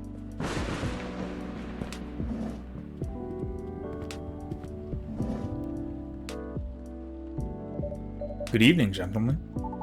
Hey, everyone. Oh boy. Dude, you look huge. Thought I'd be early, but you're here already, lady. Thought I'd be early, but you're here already, lady. Hello. Moody, for the love of all things holy, tell me my lighter is here. Well, you're in luck because it is. Hot damn, thanks goodness. Do you like me to get it now for you? Nah, it's fine. I'm just glad to know it's here. Just bring it with my drink later. Sure, let me know when you're ready to order. Cheers. Well, what's up, y'all? What's new? Evening, officer. We were just talking about the spot where Miss Riona's car may have been vandalized. Oh? You got your car too, lady? Yes, but it's not a big issue. Still, sorry you had to experience that. Where did you park your car, miss? I can send you the coordinates if you like. That'd be real swell. Got it. Okay. Oh. Is it within the area you expected, or... Pretty much. The same location where I parked mine... Same location where I parked... The same location where I parked mine a week ago. I see. You can rest assured, we already increased the patrols in that area. That's great. But I'm the only one doing it at the moment. That sucks. What's that? Am I hearing you, out of all people, doubting my skill, Moody? No, of course not. I just thought that it means an unfortunate increase to your workload. Ah, well, them's the breaks, I suppose. Anyway, give me your strongest espresso, Moody, and don't forget my lighter. Espresso. Man, I miss Freya. Where's Freya? If Freya's not in the room, everyone should be asking, where's Freya?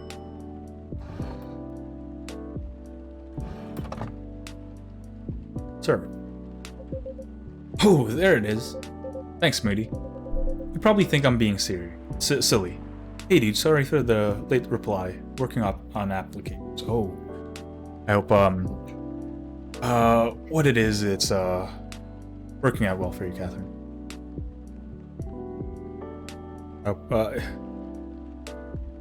The way you word it, yeah. I'll just stop talking. Just good luck. You probably think I'm being silly, but what can I say? It's my lucky charm. My job pays 89k. The job pays 89k. Oh shoot. Good luck, like giga good luck, Catherine. You should get a D to fill it out for you. Is that Ramlethal? Let me see them drippers. I don't know what you're talking about, Rick here. Yeah. That's borderline superstitious, I know. Don't you have anything of the sort? Well, I have good reason to be superstitious. Whenever I don't have this with me, things happen. Right. Alright, here comes the strongest espresso in the house. Cheers. Ah, perfect, as always. Are you ready to order? Might as well. I'd like something desserty, because it's my cheat day. Sure thing. Any specifics in mind? Well, I saw this video of a Spanish hot cocoa drink yesterday. It was so thick, I thought it was chocolate sauce. The name also reminded me of a song, but for some reason I can't remember the title right now. You know, that sounds oddly familiar. For real? Then I'll have that thick cocoa. It's got milk and a little spicy hot kick to it. I think that we're talking about it.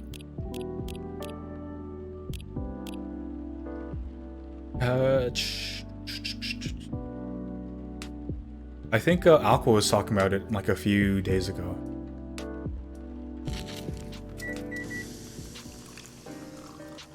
Cinnamon chocolate? Nope.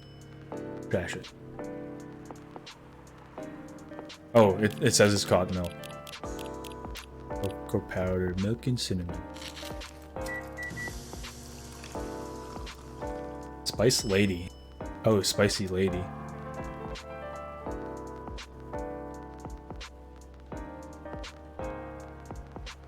Wait, this doesn't seem very Spanish. One hot cocoa drink coming up. Thanks! Moody? Yes? I don't think this is it. Guess it's not it. That never happened.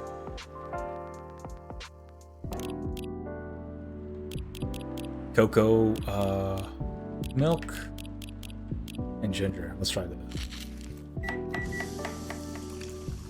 The game tricked me. Spanish Sahara. There we go. I don't have anything. Here comes a cup of Spanish Sahara for you. Oh, that's what it's called? That's what we call it here, at least. Very cool. Then bon appetit. Yeah, ganbate, Catherine. Warm and cozy, just like a day in Barcelona. Oh, we had this last time. It wasn't in the documentary that Aqua was talking about yesterday. Yeah, yesterday for me, not in the game.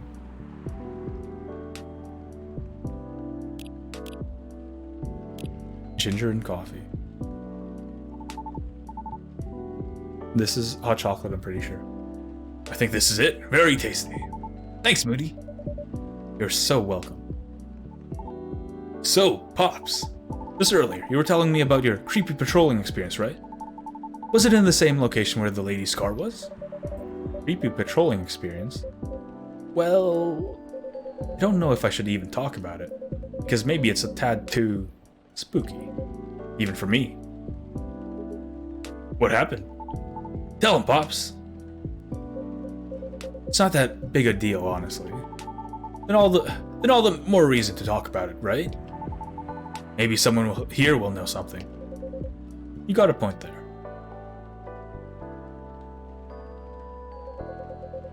Y'all were talking about the area anyway, right? Yep. Well, I've been patrolling there the past few nights. The street itself is fairly straightforward, I'll say. It's about half a mile round trip from the intersection and back. There's nothing much there either. A concrete sidewalk with metered parking spots. A fence here and there, and an unfinished construction site with a couple of CCTVs dotted about. No tree? What tree? There used to be a tree. There used to be a dead tree in front of the old library. Huh. Oh, that old dead tree. It was uprooted by the city back in January. Ah. The commercial community decided it wasn't a really good look. So when the city started a massive cleanup project last year, well, they simply voted to get rid of it. I see. Why? What's up? We were actually talking about it earlier, and being a decades-old landmark aside, could there be something more to that tree than just, well, being old? You think so? That's what I think after listening to Miss Riona.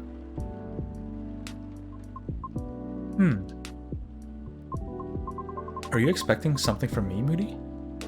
Huh? Oh, no. I'm sorry if I crossed the line. You just seem to know a lot about it, and I don't want to mix up the facts. I understand. But I would like to hear the the officer's spooky tale first, if you don't mind. Gladly, miss. Almost forgot about me there, huh? So anyway, patrolling on that street is an easy task. Only 4 to 5 cars would park there overnight at most, which makes keeping track a breeze. Sounds ideal enough. As expected, though, nothing happened the first 2 nights, but yesterday was a different story. Whoa! Hold on. What a strange setup, huh? Oh, phew. There you go. Thank goodness. Sorry about that. Please, continue. Alrighty. Well, it was nearing the end of my shift, and I found nothing was amiss. There were only 4 parked cars that night. 2 spaced across the street and 2 in the opposite corner, side by side. My plan was to leave after I walk one last round to make sure everything was okay. And a reminder, you can cover the whole place in only 8 minutes. Okay? Then at the end of my walk, I took a drag on my cigarette. Smug as I was about to, clock out, thinking 'twas another night job well done. Right? Wrong! So I immediately faced the impossible.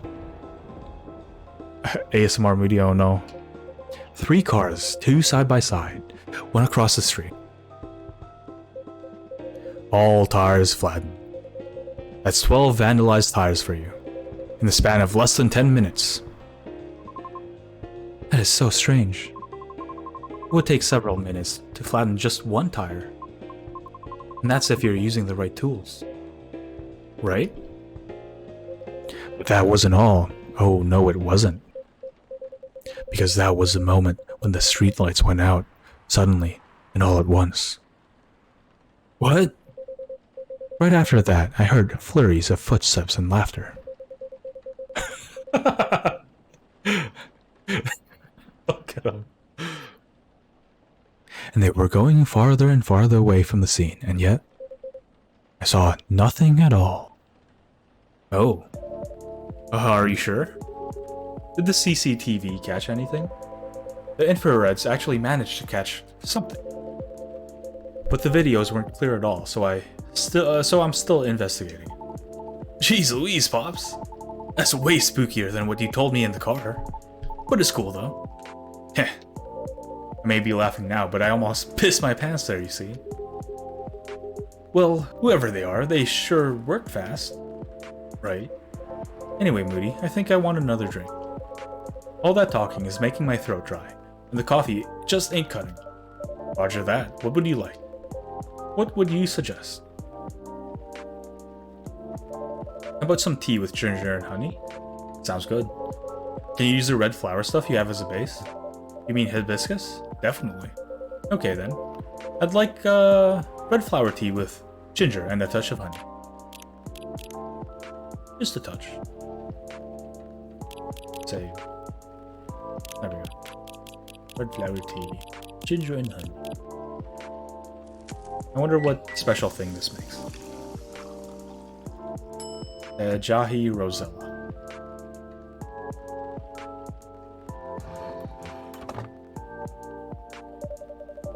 One piping hot Techahi Rosella for you. Oh, what does it mean? Seeped with roasted ginger with a touch of honey. Perfect for a rainy evening.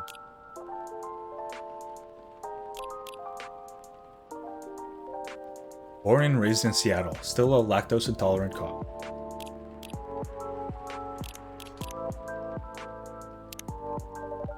Jahi means ginger, te means tea, and Rosella is roselle, another name for hibiscus.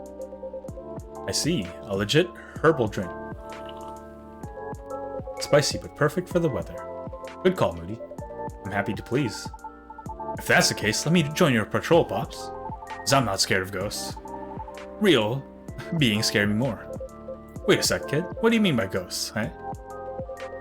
Jumping to the gun a little there, ain't ya? No, Pops. Maybe it's even crazier than that. This is a really serious problem, kid. Don't joke around like that. Sorry. Interesting. You know something? No, not me. But she might. Right, the tree, wasn't it? Oh yeah. What about it, miss? It's your turn to finish the thought. Not sure if this can be any use at all, but... Officer, are you aware of the story behind that tree? Huh? I recall what you said earlier. People often leave remembrances around it. What do you mean by that, miss?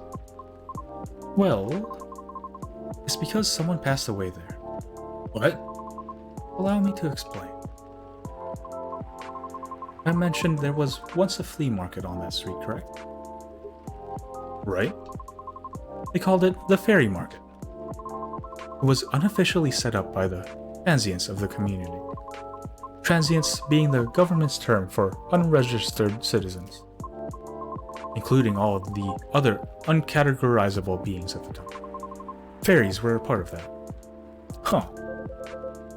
I remember learning about it. After the war, the government made its first official attempt to sort things out.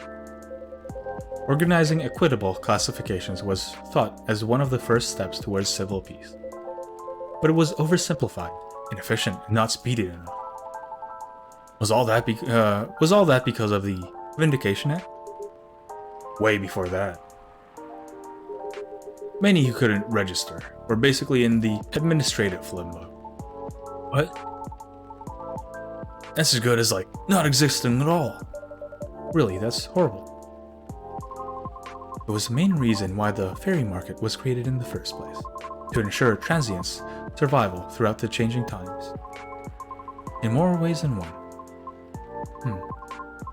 The market had no real schedule, therefore, the start of Fairy Week would be marked by flowers strewn along the intersection. Just so people would notice and come and take a look. That sounds kinda too low-key, no? Because it was illegal, silly. Oh. That was exactly the problem. The market ran day and night, its format unchanging. At the time, the economy was slowly reshaping the landscape. People started to spend more, becoming reckless. While the laws were still shaky at best. Then a tragic incident occurred one night. A drunk driver was speeding and went off course, striking a vendor there. And the only evidence left of the crime was that tree, standing where there was no tree before. Wait a second, what? Why did I never hear about it? How long ago was this? The incident occurred in 1959. But the market itself was forcefully disbanded in 1964. Happened before I was born, huh? Yeah, I remember everything now. It was actually quite an infamous case, wasn't it? But due to the nature of the beings involved, most people couldn't help but, forget. Huh? We were talking about the late 50s to early 60s there. The post-war media was still scarce. And remember, the drunk driver was also the son of a very wealthy individual. Oh, correct. But that wasn't exactly the part that made the case so infamous. It was due to the fact that no body was ever found at the crash site, as well as the vendor being a transient with no legal ID or paper trail. As a result, the court had no choice but to dismiss the case. But there was a body, wasn't it? Just not the one people might expect. You mean a tree? Right. When semi-spiritual beings like us pass on from the physical world, some may leave specific landmarkers behind. Not all can do that, though. Us banshees don't do that. You don't? No, we simply disappear. So if I'm getting this right, the tree couldn't be used as evidence because it wasn't classified as remains yet. The witnesses were in the same boat, no paper trail. So the driver's lawyer took advantage of those loopholes. That's messed up. Beyond messed up, Pops. Whoa, I'm boiling. I'll take a further look into this more, miss. But I have a question for you. Yes? You think the vandalism has anything to do with the tree removal? I don't know. I suppose it might depend on when the acts of vandalism began. Yeah, that makes sense. Well, I better get going then. It's almost time for my shift. Okay, officer. Break a leg, Pops. I'd rather not. Stay safe. Will do. I'll keep y'all posted.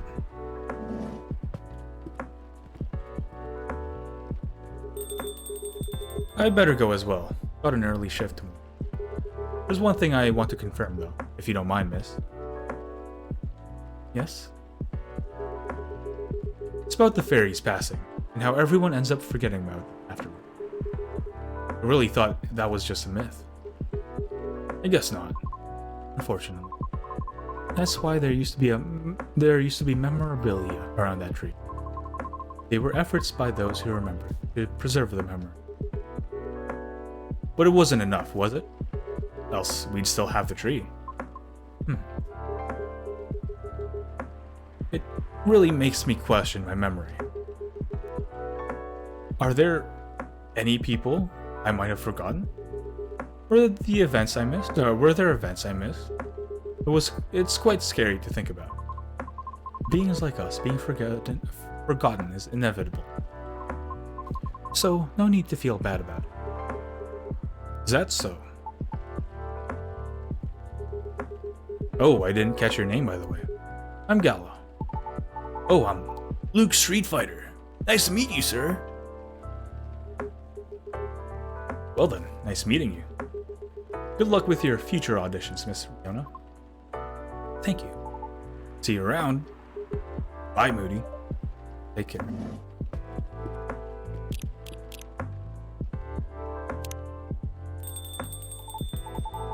You okay?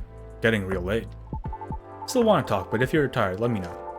Have you eaten? By the way, do you want something to eat? We don't sell food here. You don't? No wonder your place is always empty. Well... Just kidding, Moody. Don't hate me, please. Well, do you want another drink, maybe?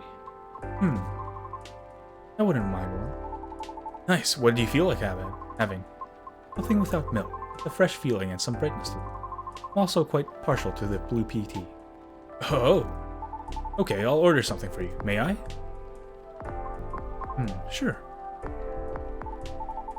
Moody, could you try this mix? I saw this pretty drink in a video, and it looked perfect for Our Lady. Yep, what is it? Hey ladies! It had blue pea with as a base with a lot of mint and a splash of lemon. Oh, this is a color changing one. The blue pea tea, you add a little bit of lemon in it. It changes color to a nice and pretty purple. I really want to try it myself. Galaxy Mint Tea. Here you go, miss. From the man sitting next to you. Hydrate, sure.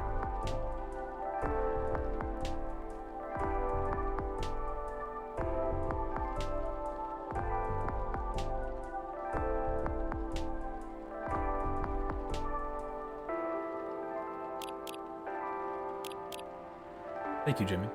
And stretch as well. You know what? I'll take like a short break for now. If that's okay with you. I'll be right back.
Alright, I am back.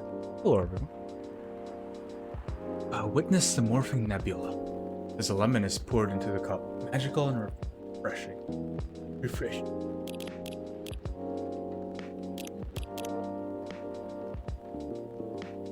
Okay, from the man sitting right beside him. Aha! It looks nice, very pretty.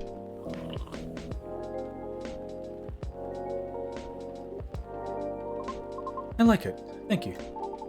I'm glad you do. And now, Moody, it looks like exactly what I envisioned. You're a G. I'm happy you both enjoyed it. But man, this whole case earlier, though, was a lot to take in. Also, about the whole forgetting thing. That really gave me the chills. Why? Ugh. Don't you feel scared? Of just disappearing in the end? Because I do. That's why I thought I finally understood you, too. I mean, the reason why you wanted to become a soprano your way. That traditional way. Oh. Care to compare notes? Because I've yet to be entirely certain about that myself. Oh, huh. Now that's what you call huge pressure. Before that, though, can I ask a little teeny tiny question? Go ahead. What inspired you to go down this path?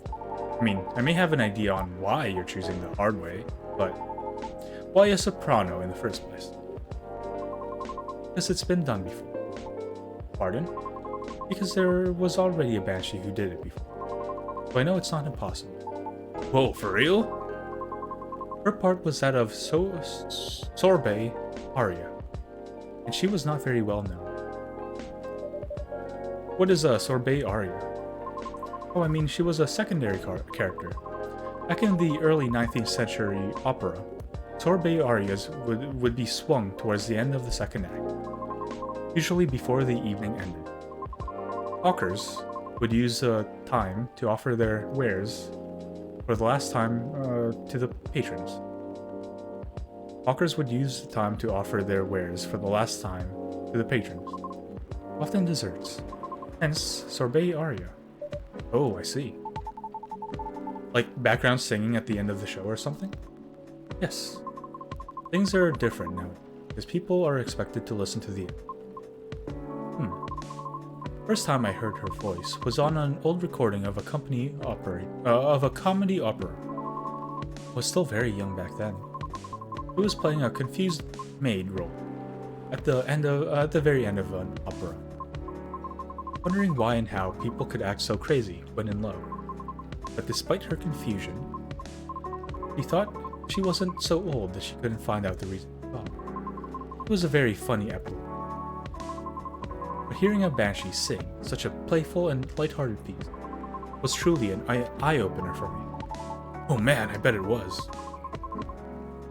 Sadly, I couldn't find any of her other works, but it always stuck with me nonetheless. So I left my commune and started trying on my own. That's really cool and brave of you to do so. I agree. I've never talked about that. It's a bit embarrassing. Nah, don't be embarrassed. I think it's super cool. You're just feeling inspired to push yourself beyond what's expected of you. And wishing to leave a mark on this world. Is that what you think? Uh-huh. I'm just trying to follow a path that has been traveled before. That's not always a bad thing, especially for beings like us. We're just being careful, yet courageous. Right, because the path you're choosing to walk on is still difficult. Regarding leaving your mark, I don't know. I just feel maybe you're the same as me. Like, what's the point of being born if nobody is going to remember? Right, Moody? No comment. Aw. Why do you want to be remembered so much? Why wouldn't you? Us banshees see the end differently. So, care to enlighten me? I can't speak for anyone else, but in my case, I was a kid who grew up in a large family, you see. Like, humongously large. I literally couldn't count all my siblings, even if I wanted to. They're everywhere, thanks to my dad. Oh. We weren't wealthy, though, not even close. The money situation was always suffocating us for real. But sometimes Dad would drop by to give us some money. though it wasn't even enough to cover utilities for more than a couple of months. Then he'd just leave again after a couple of days later. Are you the eldest? Nope. But my older bros had already moved out by the time I hit high school. I was so surprised when my dad gave me the house after he died. Oh. Which is where my mom and siblings live now. I'm sorry to hear about your father. No, it's fine. I mean, it was weird to receive the news of his death from an attorney, knowing he passed away by himself. And how it took them a week to find out. Oh. Natural causes, by the way, so... I mean, how did he check out with absolutely no one knowing? Where are my other siblings? What happened to his ladies? Ladies! Dude, you look huge. It was just so scary to me. Yeah, I guess it kinda just haunted me. Haunted how? My life growing up was filled with disappointment over him, you know? I mean it in the best way possible. My disappointment actually drove me to work hard for my family. I just vilified him in my mind, like shaking my mental fist at him. Gonna do so much better than you, sir, and all that. I see. Then I received the news that he left me the house. Like, I know he had no money, and the house is probably one of the only assets he had left. But when he gave me the house in his will, all I could think was what went through his mind exactly. The fact that he had a will at all was probably a surprise for you. Exactly! Thanks for the croissant movie. No problem. I also don't know where that came from. I did not give that to you. What am I supposed to think of that? What am I supposed to think of him? And does that even matter anymore? When he's already long gone? Anyway, so my older brothers came, right? They wanted me to sell the house and divide the earnings, wanting a slice of the inheritance pile. You didn't do that, right? Heck no! That's why I left for the LA. So if they really want me to sell the house, they'll have to chase after me. Good call. Thankfully, my younger siblings and I are pretty tight. We're a good team. That's a relief. So when that was also when why I needed money fast. Why I needed to send money to help with my family's bills. And of course, I could stay alive as well. So I could stay alive as well. That's why I ended up having to join the production house. The production house? Yeah, it was like a bunch of content creators getting together to make videos every day. I was young and naive too, you know? Because it was my first time venturing to another state completely alone after all. I didn't know any better. How predatory things could be.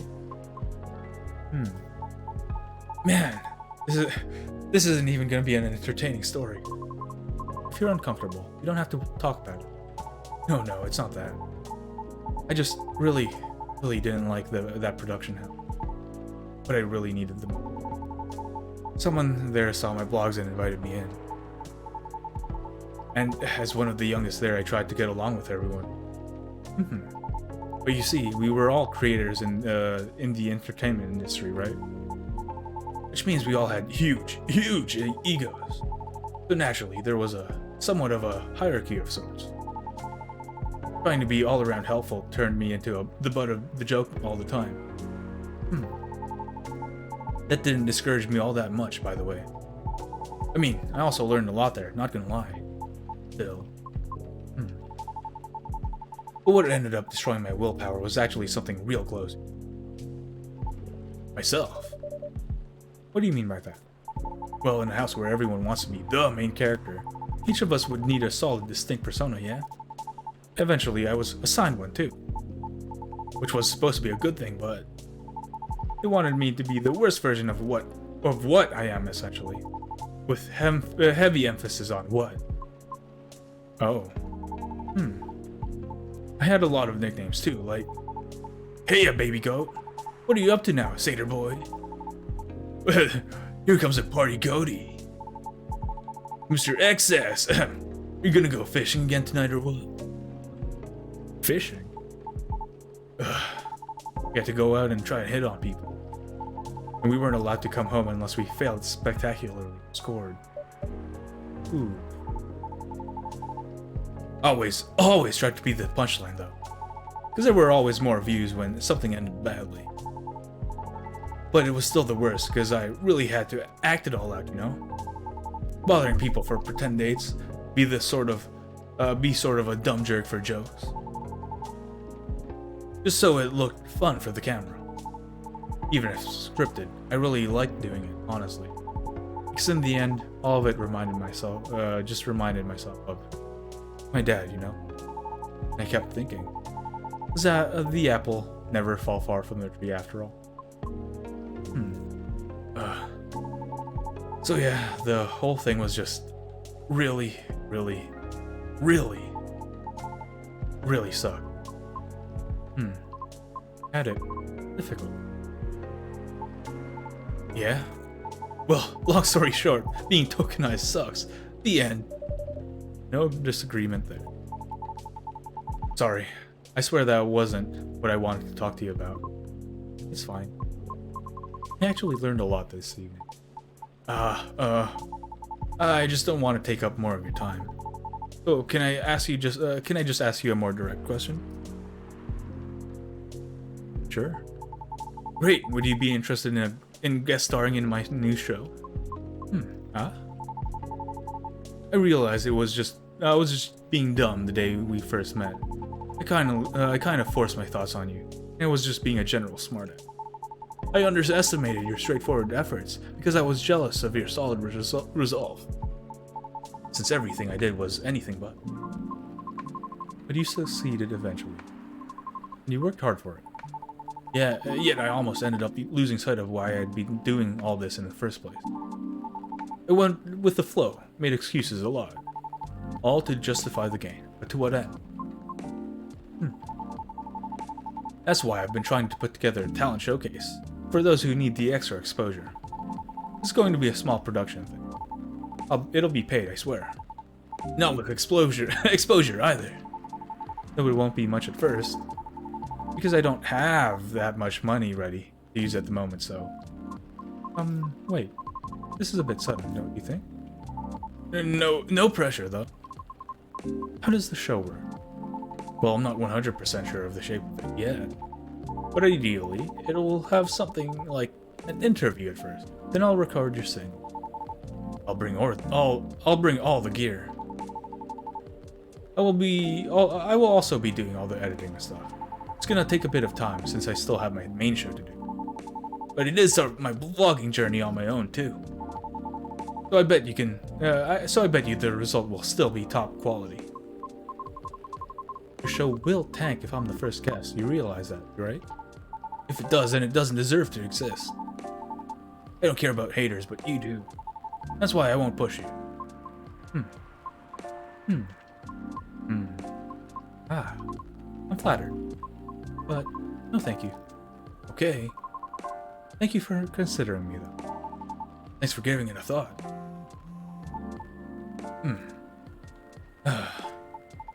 It's like I have to go. Okay. It's nothing to do with what you said, okay? Just bad timing.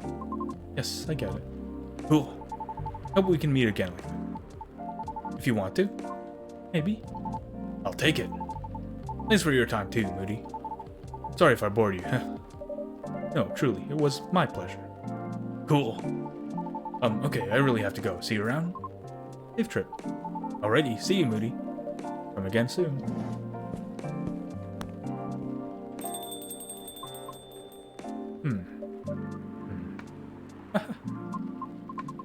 I think tonight was the most I've talked in the past 2 years. And I'm quite glad to hear that. Thank you, Moody. For what? For being such a good host. I know I'm not the easiest people to get along with. It's always a pleasure to have you and everyone around. And I'll be taking my leave. I feel like I have a lot to rethink. But I'll see you again soon. We'll be waiting, always. Safe trip, Miss Riona. And have a good night.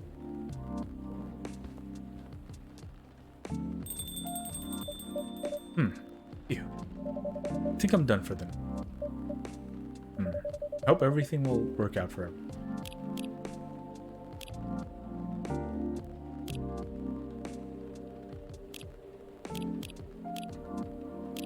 Let's see.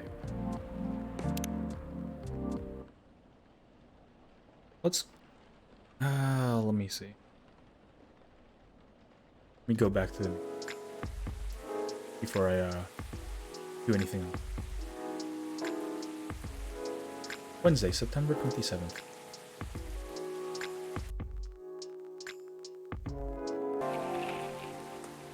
World Golem Culture Center.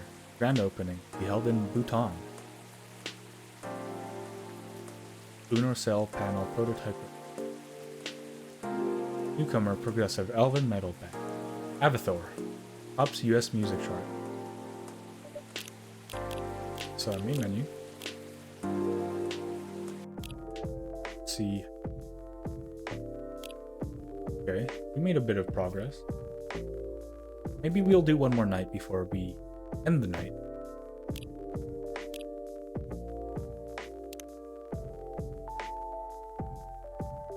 I think that would be for the best.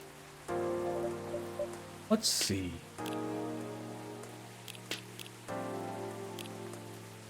You ever heard a story that wows, so you try to go for your dreams because you're so inspired to share or something?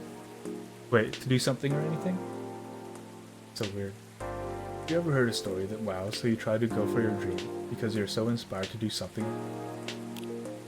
Oh, that's a really good piece of art. Wow, great job. I'm taking an easy day because self-care is important. Don't forget to take a good rest once in a while. Normal schedule. Dinner with my team. Okay, so there's elf, a human. Don't know what that. Bottom middle. Another human, orc, and I guess golems are a thing in this world too. Let's see. All the ingredients are stocked up. The weather's keeping quiet. Looks like a good night to listen to some story. It would be. Hey, Hyde. Oh, Hyde. Gala and Hyde. Good evening, Mr. Hyde and Mr. Gala. Nice to see you two. How did it go at the hospital? Well, it was fine, except I was a little exhausted. Goodness, are you having issues with the children again? No, that's not it. It's just... Well, for starters, my Fury is giving me a hard time. Your Fury? Is it the full moon already? Nope, but I guess I gotta... but sometimes I gotta get pre-Fury symptoms. Pre-Fury symptoms? Yeah, it's a common thing for werewolves. A few days before the full moon, our bodies start to prepare for Fury. And that changes the way they react to pretty much everything. Symptoms vary depending on who you ask, but it can affect our muscles, our appetite, our energy levels. It can give us headaches and a lot of other stuff. Small, but annoying. That doesn't sound pleasant. No, to be honest, it's not great. For me, I've been feeling pretty sore and more tired and a bit crankier as well. Is there a drink that could help you with that? I never found one, but if anyone can come up with it, it's you, Moody. Since a Galahad, Susie or Fury, maybe it would work as a pre-Fury workout as well?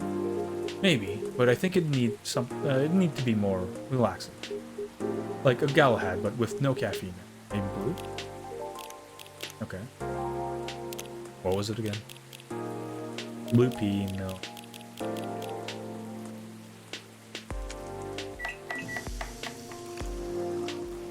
Gala tea. Sir.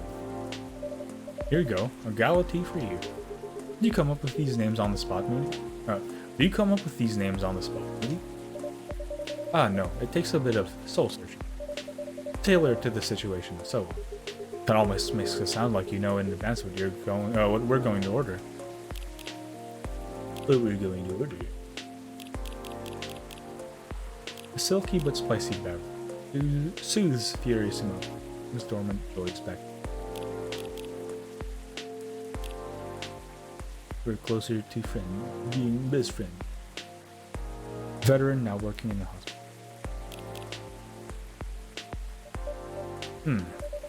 Call it a sixth sense. Right. Let's see how your sixth sense tastes. Wow, this is excellent. Exactly what I need. Very happy to hear that.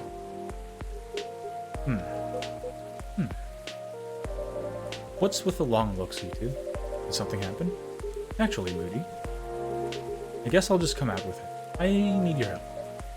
Help? Come on, it wasn't that bad. No? I was so tired today, I nearly fell asleep on the job. More importantly, it's not good for you. Moping around, sulking, refusing to look at the solution. I've never seen you like this. I'm getting worried. There's nothing to worry about. You say that, but then you spend entire nights looking miserable. No advice I could come up with is good enough. I'm barely keeping it together as is. You should know by now how I feel when my fury is about to hit. I take it you two ended up chatting yesterday after all? You bet we did. After we walked out of here, I headed home and found this one. Lying on the sofa, staring at the ceiling. Looking so gloomy, it sucked the color out of the room. It's not the first time either, it's a constant theme. Please help me with him, Moody. I'm at my wit's end. Mr. Hyde? Fine. The truth is, I'm bored to death. Or I would be if it wasn't for the whole immortality thing. I'm nearing 40 years old, and I've never been this bored my entire life. Interesting. You usually make it sound like you're much older. 40 years old in vampire. I'm not saying how old that is in other species. Eyes on the prize, mate. Intervention first, gossip later. My apologies. Why were you so bored, Mr. My job. What was that? My job! Hey, no need to shout. Well, I'm also irritated about it, okay? I'm not exactly used to sitting around twiddling my thumbs, but modeling has stopped being fun ages ago. We did mention something like that last time. Are you trying to leave the modeling business behind then? Yeah. Is there a specific reason for that? It's all just so brief. Back when I started modeling, people thought of fashion in a different way. They wanted to keep their outfits for a while. So they had to be elegant, well-made, and versatile. Some campaigns that I featured stayed in the billboard for months. I knew the clothes would last decades. In a way, it felt that I was like I was building a bond with their wearers. I endorsed something that would feature in their cherished memory. But then social media came, it all became disposable. The clothes themselves, of course, but the models even more. I shoot a campaign, the brand posts it online, and it gets attention for what, 10 minutes? And another campaign comes in. Everything's forgotten. Blink and it's gone. There's no bond to be built there. Isn't that changing these days, though? With slow fashion and the like? That's true. People are getting into vintage clothes, too. I salute that. But the reality of my job remains the same. What about your fans? You have so many people following you. You mentioned that last night, and my answer hasn't changed. They follow me because they think I'm pretty. Being admired is nice, but that doesn't constitute a bond. So what you're saying is, you'd like to leave more of a mark. Maybe so. It would be nice if I did something that people remembered. That became part of their lives in a real way. You do know that people in your life, you do know you have people in your life in a real way, right? People who will always remember you? That's not the same thing. Maybe you should try to study to become a doctor or something. That would make a real difference. No, thank you. That job still needs to be fun. Studying for 10 years just to exhaust myself in 14-hour shifts? Mistake me for a hard-working vampire. Do you see what I'm dealing with, Moody? Does seem to be a thorny issue. Perhaps you'd like to mull it over with a drink in your hand, Mr. Hyde? Yeah, that sounds good. Just make me something I like. Anything you've seen me enjoy recently, or when we first met?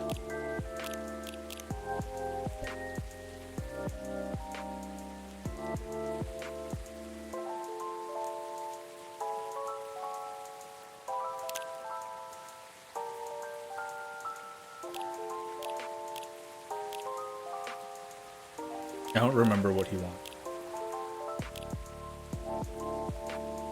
I guess I'll just give him his remedy.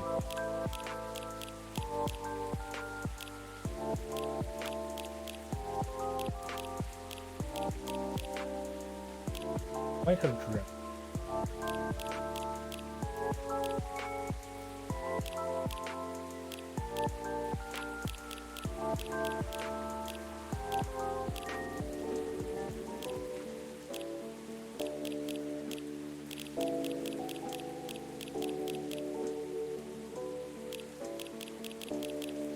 Let's see this. Zobo.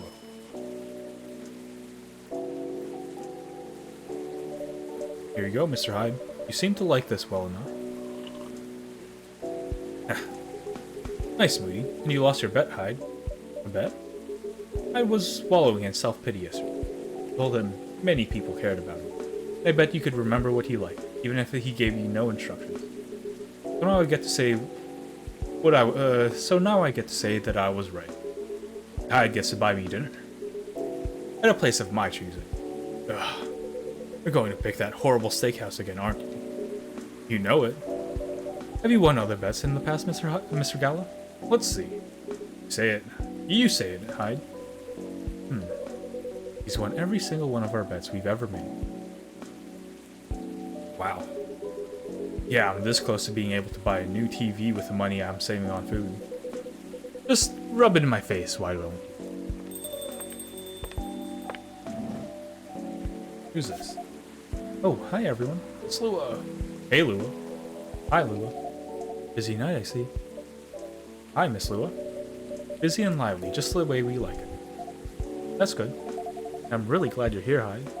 I wanted to apologize for the other night. I was so excited to see you, especially since it had been a while. But we ended up fighting with Bailey's instead. Oh, he's a best friend now. The fact that I've been blood sober for 10 years now. Should be like 13, right? Model, stock trader, entrepreneur. Guess he hasn't updated his...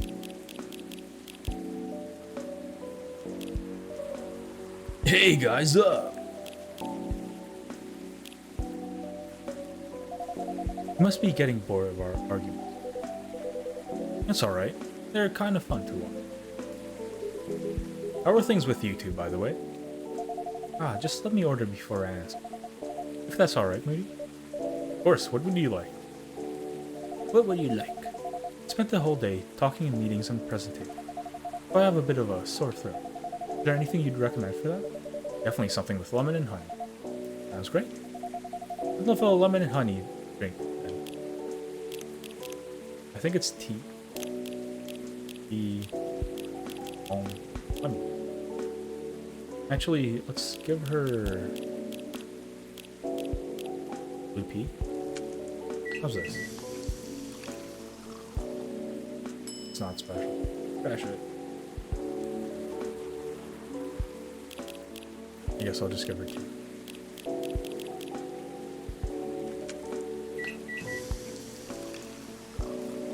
Midsummer Night's Dream. Oh. Could it be green?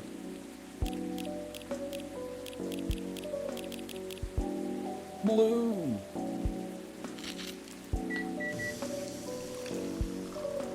Cough syrup. Here we go.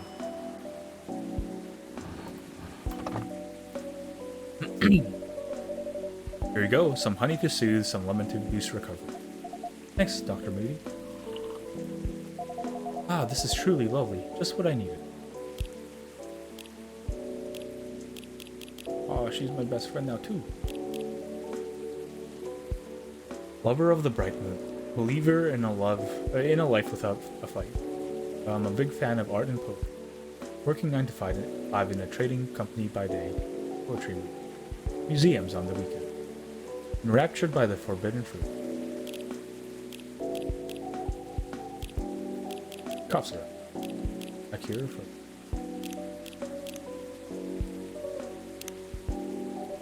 That's great to hear. The company is trying to get a big contract. I've been organizing meetings with everyone, making sure it's all going accordingly to plan.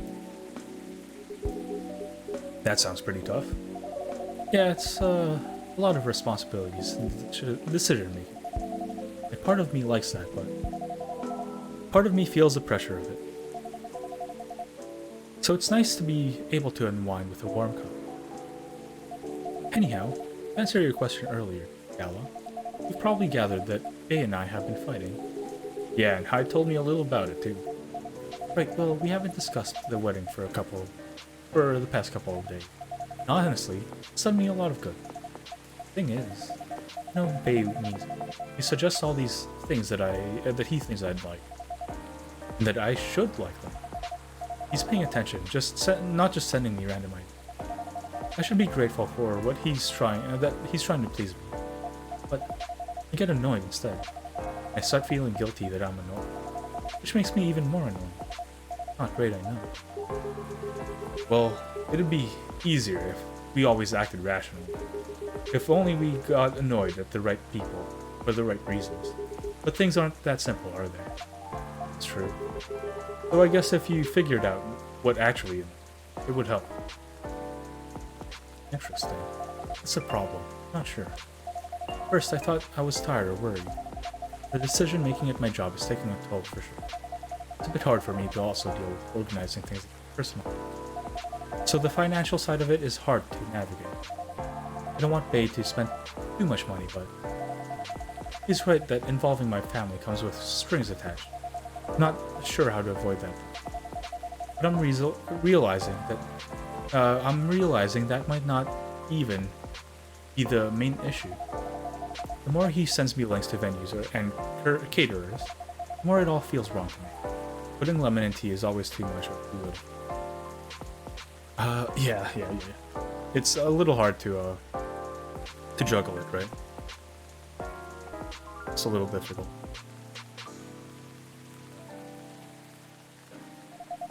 I don't mean the wedding itself. I want to get married. But the way we're planning it, I don't know. I've been to my friend's wedding. But I've also been browsing the most popular wedding pictures online. There are always these big parties, very put together, very classy. They have their whole families over, their friends, their colleagues. They rent these beautiful barns, and they hire live bands. They wear designer dresses and bespoke suits. I used to look at that and think, this is great, this is what I want. Now it all just feels more and more off to me? Why don't you tell your fiancé that? What if he thinks I'm getting cold feet? That I'm questioning his ability to help with the budget? That's up to how you communicate it, isn't it? Right, it's still a difficult topic. We've been through so much, you know all that. This is supposed to be our special day, a way to celebrate our partnership. He wants to honor that. He'll feel awful if he thinks I don't. Or if he thinks I don't trust him. I swear, you and your alpha are well matched. You always worry so much about what others think, instead of working out your own wants and needs. You do realize that's the important bit, right? I mean, generally, yes, I get that. But how does it apply here? What do you think it means to honor your partnership? To celebrate it properly, orders? Right. And who are you in that partnership with? I believe you've met him, the blonde guy with the puppy eyes. Right. Glad you remember that, because you were making it sound like you were in a relationship with your friends who got married. The strangers who put wedding pictures online. This is your relationship you're celebrating. Why are you concerned with other people's weddings? Your special day needs to make sense to the two of you. Have it in trainers at a fast food joint if that's what you want. That way you can also take the budget out of the equation. A simpler wedding won't feel shabby if you make it properly feel yours. I still want a pretty outfit and decent food. Thank goodness. But point well taken. It's just my family might have certain expectations. Did they openly say that? No. Then maybe they do, or maybe you just think they do. The only way to find out is to talk to them. Besides, isn't Bailey's also about to become part of your family? You sure? You sure are the only family he's got? I'm not saying to disinvite everyone if you fight with them, right? But you shouldn't put their needs above your own. I really shouldn't, should I? You've given me food for thought. Thanks, Hyde. My pleasure.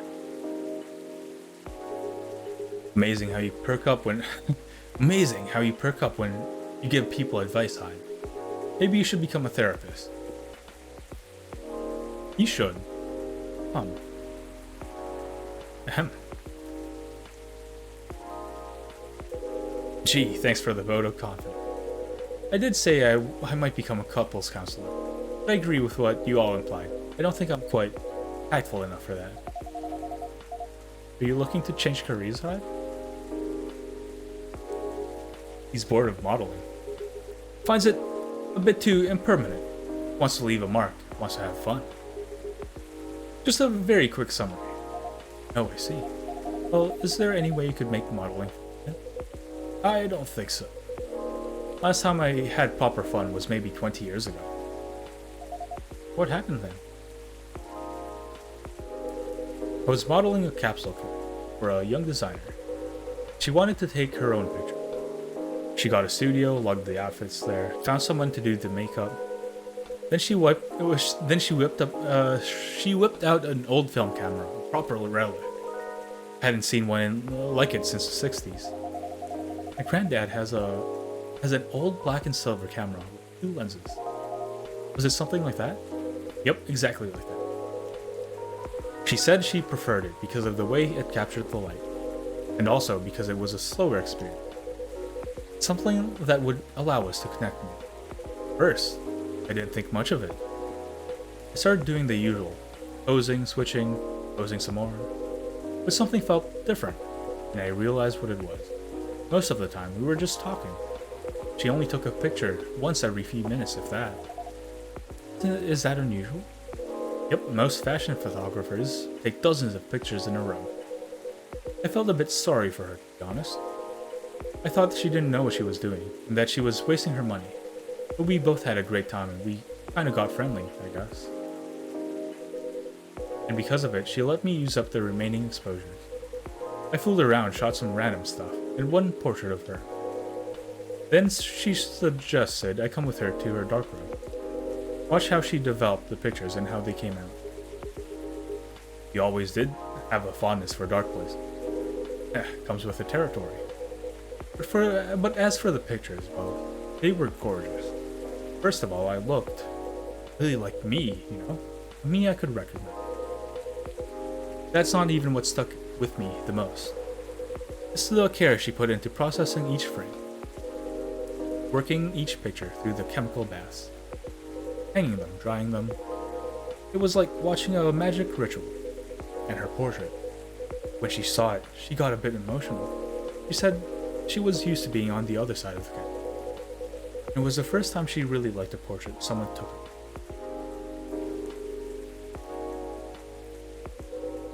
her. I'm in a weird place these days. It's not like me to tell these kind of... or to launch into soppy monologues, really. Just forget it. No, I think it's a beautiful story. And it gives me an idea of another career for you. Please share, Lua. You'd both be doing us a solid. Go on, then. Well, maybe it's because I've looked at it, at so many of them recently. But apparently, film is making a big comeback for wedding pictures. That's what you said, it captures the light beautifully. It's a more personal, slower approach. Maybe you could try that. Who, me? No, the other vampire who's looking for a new line of work. I think you've got the wrong guy here. I know I'm disgustingly sentimental these days, but I'm not exactly that far gone. Attending one wedding gives me cavities, let alone several per month. Ah well, forget about it then. No. Don't forget about it at all. It would be perfect for you. Come on, Hyde. I know you like to play this, to play strong and sarcastic, but you are sentimental. You love to chat people up. You'd solve all the bridesmaids' dramas and offend the parents. But most importantly, you do something for these people that they'll never forget. They'll look at your pics their whole lives. If that's not leaving a mark, I don't know what is. You're assuming they won't get divorced.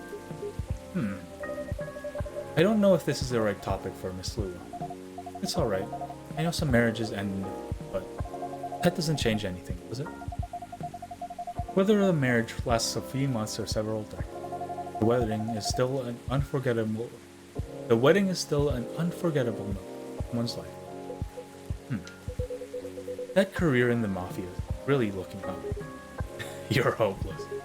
I'm falling asleep in my chair now, so I'm gonna head back. Do whatever you like, you thick-skulled vampire. Just don't stay out too late, okay? Yeah, alright. It's my cue as well. I have some thinking to do. Maybe some talking. Thanks again, Hyde. Howdy, Brace. Thanks for stopping by. Hope you're doing well. What did I do? What did I do? I just gave him coffee, Brace. Didn't do anything. Thanks again, Hyde, and good luck. I hope your next adventure is a good one. Will be. Good night, Lulu.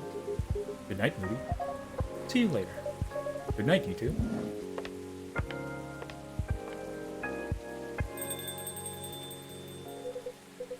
Here you go again. Last one sitting. Indeed, proper night out. You didn't say anything about that wedding photography. You didn't say anything about that wedding photographer. It's ridiculous, right? Not for me to say, but I wouldn't call it ridiculous. It sounds like you enjoyed the whole film photography. And you do like being around people, don't you? I do, sometimes, but I'm not a romantic. People get married, they think they're taking a first step into forever. Well, there's no such thing as forever. Everyone ends up disappointed in some way, and then, next thing you know... I don't sound too depressed. So you don't believe in love? Of course I do, but only in a certain kind. You can choose to keep supporting someone, to enjoy their company. You can do that for years, with friends, family, lovers. But at the end of the day, you're still you, a separate person. And they're still them. No two souls becoming one. Not really. I know. The one time I tried, it didn't really work. But do you regret trying? No, I guess I don't. It confirmed for me that marriage and the like, it's never going to be my thing. There's freedom in knowing about that about myself, giving me space to build other relationships, work much more. But at the same time, when I see people who truly believe, people who walk into it, willingly share their life with others, even if for them it won't pan out, there's something beautiful. Like watching a butterfly fly too close to the flame, or a flower bloom like it will never will. Well, in my case, I singed off my wings, but I'm still here. And on that day, for that minute, when I said we'd be together forever and ever, it sure felt alive. If you know all that, then you must also know that it's something worth celebrating, and something worth helping other people. You're a tricksy one, Moody. And I'm too tired to fight your logic, which means it's time for me to head back. Of course, Mr. Hyde. And I meant to say, I appreciate our one-to-one chat. I hope we can keep providing you with a comfortable space here. Oh, it's plenty comfortable. Sure. Besides, well, it all boils down to this, though. The way time passes for me, very different from anyone else. Thank goodness, Gal is from a long living species. But even then, they'll grow old before I do. The world will change 100 times, technologies will die out, new technologies will... I will feel again the way I feel now, in a century, maybe two. And Lua and Gala won't be around to give me advice. The world won't wait for me. But you will, right, Moody? That is very perceptive of you. You've grown to know me quite well. It's only fair that I know you a little in return. I suppose that's true. So anyway, I'm looking forward to that. Continuing our story. It's nice to know that no matter how much time, there's always going to be someone here, rooting for me. Thank you for your trust, Miss. We will make sure that it is not misplaced. I know you will. On that note, I guess I'm going to go browse for some film cameras. What's the worst that can happen? Indeed. Take care of yourself, friend. You call us friends. And you as well. Okay, what's up? Louder phone. Guess where I am, because I sure as hell don't know. Are you lost? Oh, they're replying to each other. They're friends now. Great. The world won't wait for you, miss. But some of us will. Demon Blue. It's mesmerizing and fairly earthy latte. Use you with calmness and serenity. That might be milk and the blue pea. I don't know how much milk and how much. Probably has it. I guess now's a good time to end, right? We're a little early. Should I go for one more? What do you guys think? New image recognition tech confuses gnomes with dwarves. A review. Robots asked to give ultimate advice. Elven burnout is here's how to avoid. Good evening. Where are these people? Oh, Jordy. Officer, welcome. Let me pull out my phone. Girl always has her secret. Top of the morning to you. Hungover but feeling awesome? Just spent 2 hours checking on the mobile games and the amount of copycat games just staggering. No delivery today. We'll resume. Let's see.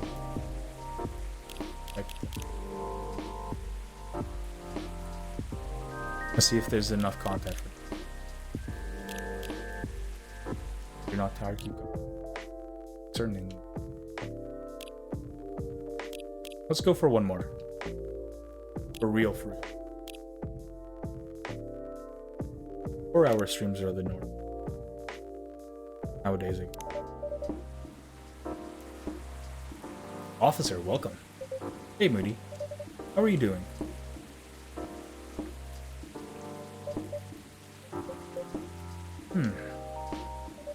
Officer? Oh, sorry. Mine is kind of elsewhere right now. No worries. Work issues? What else? I'm all ears if you want to chat. You're a pal. I'm in a real bind, Moody. What happened? Well, never-ending workplace issues aside, things are getting weirder by the minute. Now I'm feeling out of my depth. You're talking about your recent patrols? I'm gonna get more comfortable. Yeah. I've been analyzing the CCTV footage the last couple of days. Oh, I see. How did that go? Did the cameras manage to capture anything? Yes and no. The infrareds caught a couple of blurry things. They ran off, turned a corner, and disappeared. Could have been anything, rats or cats, but neither fits with what I heard on the scene. The footsteps, you know, the laughter. Come to think of it, it sounded more like giggles. Can werebeasts giggle? Not at that size, no. Even if they could, that doesn't explain the footsteps, really. See. Let me pull out my phone first. Do you know why the satyrs from France are more musical than the ones from America? Because they have French horns. Hashtag sorry. I see. So what's next? I have some ideas, but they're just wild theories at this point. In short, I'm stumped. No, Moody. I've been racking my brain over it ever since Miss Riona dropped that bomb about the fairies. Well, what about them? As it turns out, fairies was an umbrella term for many types of people. Anything that didn't fit the known physical rules was to be referred to as such. Oh, Does that mean that banshees were part of the fairy folk? Probably. Not anymore, though. It's an ongoing process, but the list is getting shorter. But back then, any sentient being that was even remotely comprehensible was incomprehensible was considered them. And that includes apparitions. Apparitions? Yes. Apparitions like ghosts.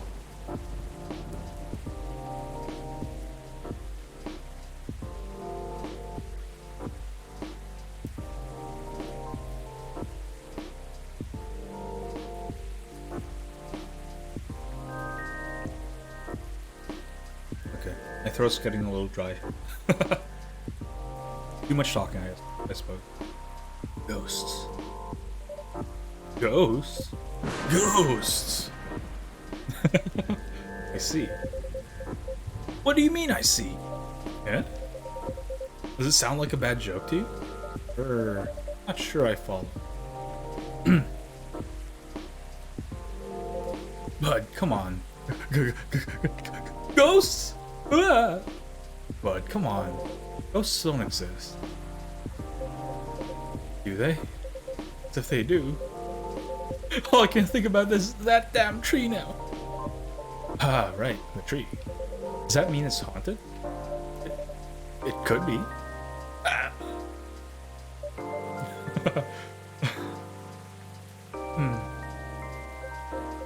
I don't get how you can be so calm about it. Huh? Well, why wouldn't I be? I mean, there have been all sorts of cousins. Some of them are so out of this world even. Sometimes literally.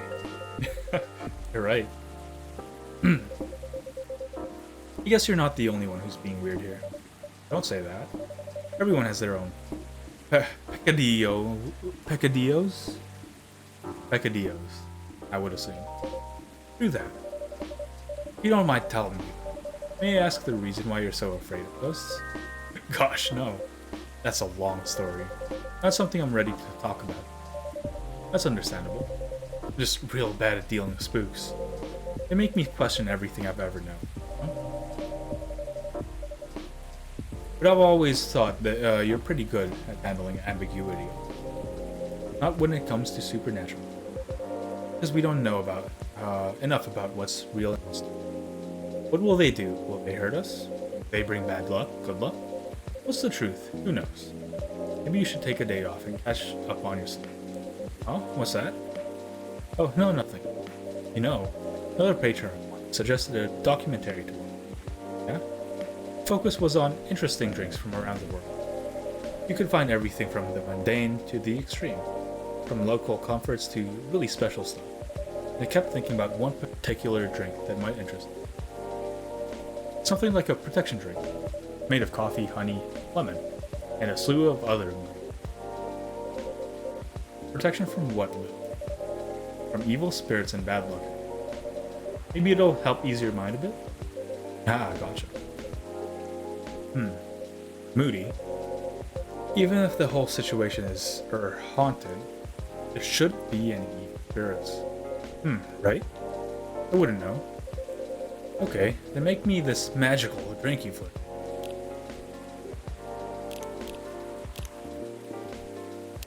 Coffee, honey, and lemon? Yep. Coffee.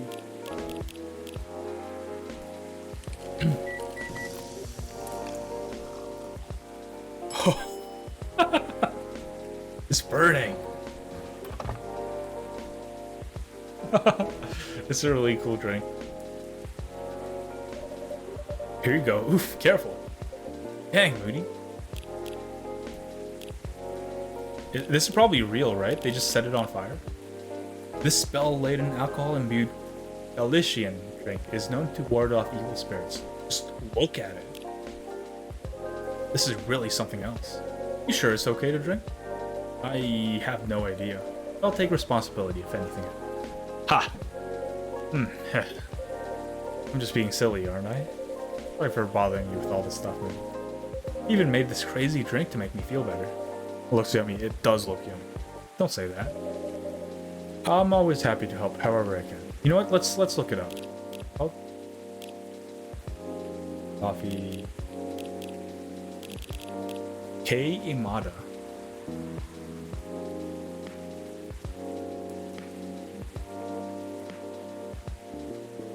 Kei. Not Kei Imada. Kei Imada. Oh, it's real. They do set it on fire. It's a drink. It's really cool. Oh, there's tapioca pearls in there too. Here, let me...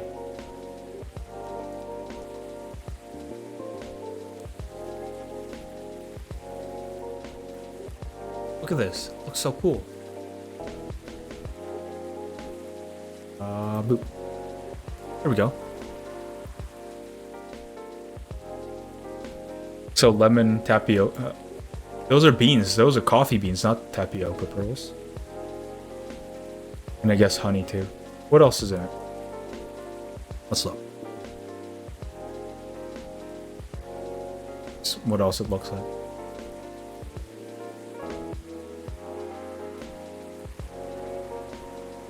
It's really cool. Oh. It's a punch made from Galician aguardiente. It's a spirit distilled from rests of winemaking, flavored with special herbs or coffee, plus sugar, lemon peel, coffee beans, and cinnamon. Oh, they put cinnamon in there too. It is typically prepared in a hollow pumpkin. Interesting, interesting. Very interesting.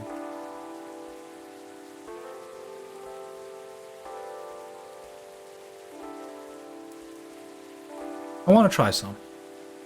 Oh, there's a spell with it too. Owls, barn owls, toads and witches, demons, goblins and devils, spirits of the misty vales, crows, salamanders and witches, charms of the folk healers. It's in Galician, by the way. This is just the English version.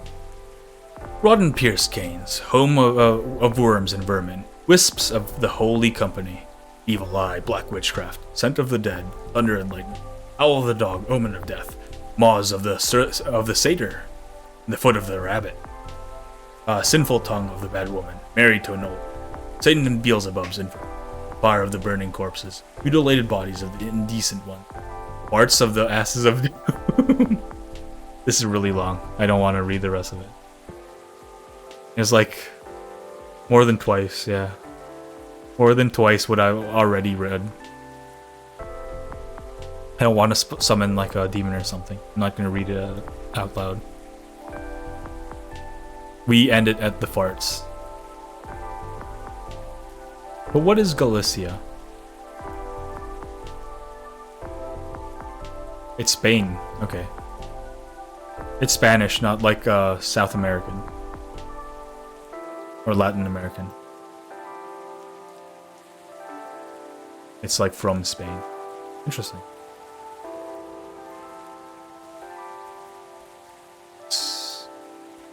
Oh boy. There we go. We're back.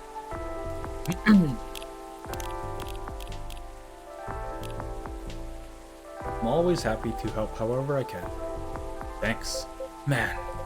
At least with crooks, you can actually deal directly with them, you know? Not the case with apparitions. Not with that attitude. Whoa, who's this dude, huh? Detective McQueen. Everything can be caught with a little elbow grease. Not actual elbow grease. I won't make that mistake again. Who's this dude? Queen? Is that you? Hello, Williams. It's been a while. Yeah, it is you. The surprises just keep coming this week. Let me go over there. You know each other? Hydrate, sure. More or less. We were brunch buddies.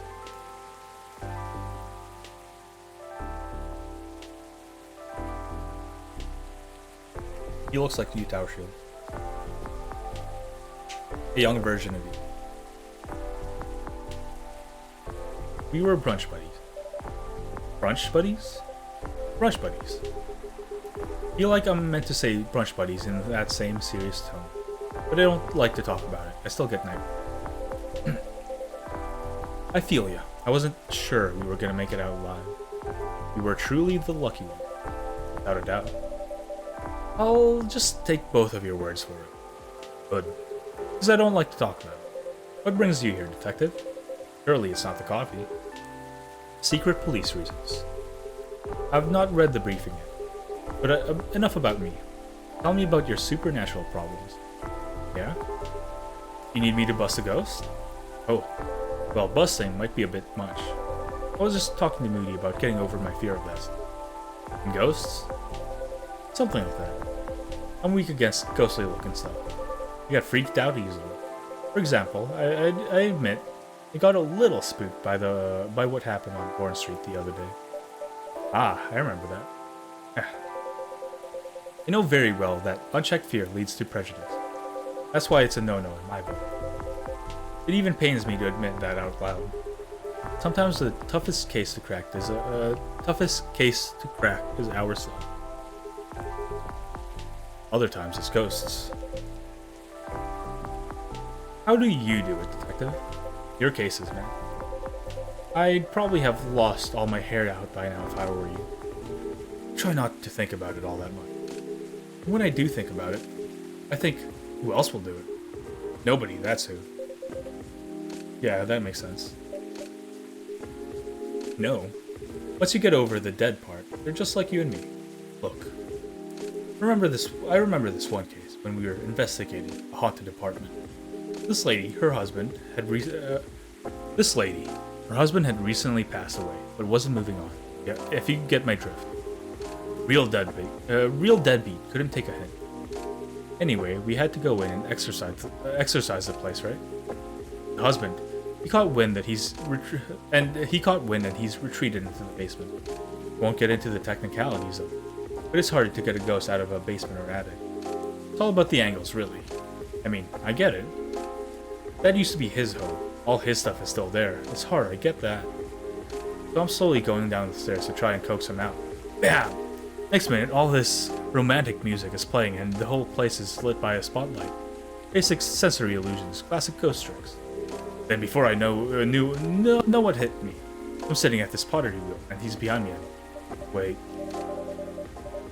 Isn't this a plot of the 1990 film Ghost? Oh. Maybe? We had a movie night at work and I dozed off. So the story must have slipped into my subconscious. Riveting. Interesting. Another one. Hey, detective. Hey, people I don't know. Who are these people? Did you get your important errands sorted? I sure did. Newly. I can see the crumbs stuck to your face. Yeah, that's just the rain. It's very ready rain. There's filling all over your top. That's blood from a gunshot wound. It's healed up though. You're literally holding the receipt from the donut shop. That's why they pay you the big bucks, detective. So what did I miss? We're talking about getting rid of Officer Williams' fear ghost. Hey, ghost? Yeah, you're afraid of them, right, Dooley? No idea, never met one. We stopped a ghost riot. Ghosts aren't real. So you don't need to be scared of them. Easy. There you go, I guess. Sorry to hear that wasn't much help. Sorry that wasn't much help. What you said, that they're just like us. That's a good thing to be reminded. I don't get this. This makes no sense to me. There's something suspicious about this. Exactly, they used to be alive just like us. As long as they don't try to eat/possess/violently murder you, you should be fine. Very reassuring. Just talk to them. Feel their culture, listen to their issues and spectral whales. Treat them like any other person. See what's on the inside. It should be easy since you can see through. I thought you didn't believe in ghosts. And it's best not to overthink anything. I certainly won't. Ha, well, thanks for the advice. I think it'll help. Our pleasure. Now, Dooley, I think we should read that case brief. Find out why we're here. I already did. Oh? Turns out we're meant to arrest the person driving that taxi. Instead of taking it all the way to Seattle, yes. Are these characters from another game? Maybe? Not sure. Why? That driver was a chupacabra. Ugh. Okay. Let's get out of here, dude. Good luck, officer. I'm pretty sure this team did make another game. Let me find it on Steam. I've had it, my wish list for the longest time. I think it's called, like, The Past is Still Around. When the Past Was Around. And I don't think it has any police officer. It looks like just like a regular romance between a lady and it looks like an owl. An owl man.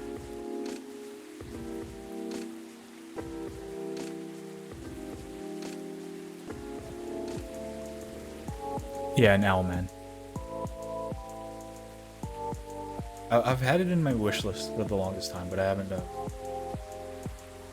touched it. I've seen Sparrow play them. Kinda sorta based on Twin Peaks. Interesting. There's also a space for the Unbound. Maybe that has some cops in it. Looks like a Japanese setting. Like Japanese town. But I'll stop worrying about it. It's way before. You go back to the Steam homepage. It might bug out again. Good luck, officer. Thanks, McQueen. A lot. You too, Officer Dooley. Bye, guy. Good luck with your rat problem.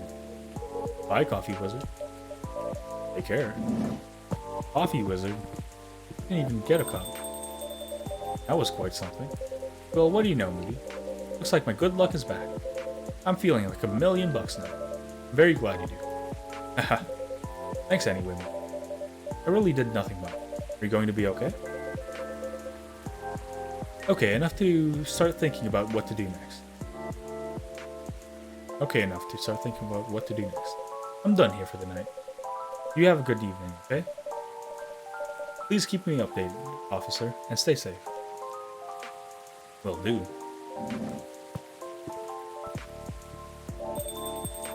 Alright then. Maybe I'll go check on the stock end.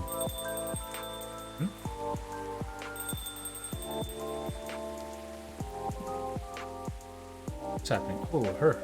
It's Riona. Welcome. Hello. How's the traffic out? It's a mess. There's construction work taking place on Leonardo Avenue. Oof. I can imagine the gridlock already. Fortunately, I have no deliveries to make today. That's great. I'm happy you're here. So anything I can make for you this evening? I'd like something for my throat. I would appreciate a cup of tea infused with some lemon and a touch of honey. We just made that a little bit ago.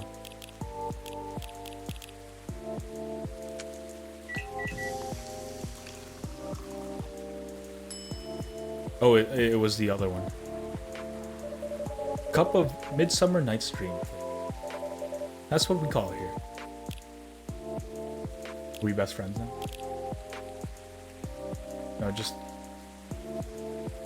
Why can't I? Singer, Gruber, part-time.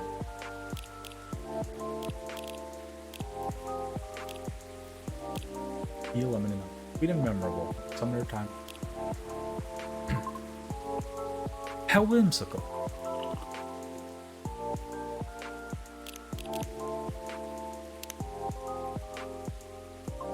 It was wonderful. Sweet, but well balanced with lemon and slight bitterness of the tea. Please the taste. Thank you. So very welcome. By the way, you just missed Officer Georgie by a few seconds. That's so. How is he? He's been thinking about what you said quite a bit, actually. He's currently dealing with plenty of clues he isn't using. That's why he's hard at work at the moment. Gee. Bad traffic aside, how are you? I'm... To be honest, I've had a lot of my mind as of. I don't know how to express it without sounding pathetic. And you know I'm all ears. That may actually be part of the problem. Pardon? No. I've held conversations with more individuals over the past week than I've had in the past few years. Is that a good or a bad thing? It's troubling. Oh, very sorry about that. I don't mean it necessarily in a negative way. It's just, I used to believe that I had a settled life up. But I have been doubting you. How come? Finally heard back from Miss Rachel yesterday. Found it. The game was called... The game the detective and the other cops is from is called Dark Side Detective. Interesting. So, very interesting. So it's just a cameo? Detective McQueen and Officer Dooley. 18 bizarre cases across 2 years.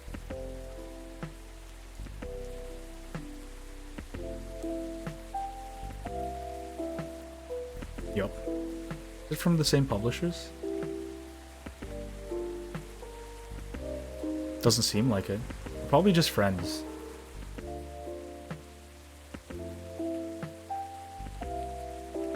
Akupara Games. It seems also Indonesian? No, never mind. Los Angeles, California. I wonder what the connection is between these two. I wonder.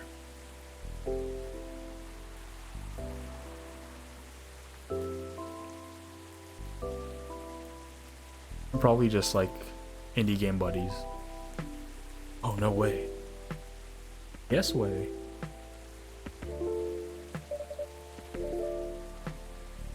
Oh, any good news? Our fields are admittedly quite different, though I was not expecting it. However, she provided me with some contacts who may be of assistance, even though they had no direct connection to the audience I'm trying to reach. See, she explained clearly that she thinks I should contact them, however, which I am thankful for.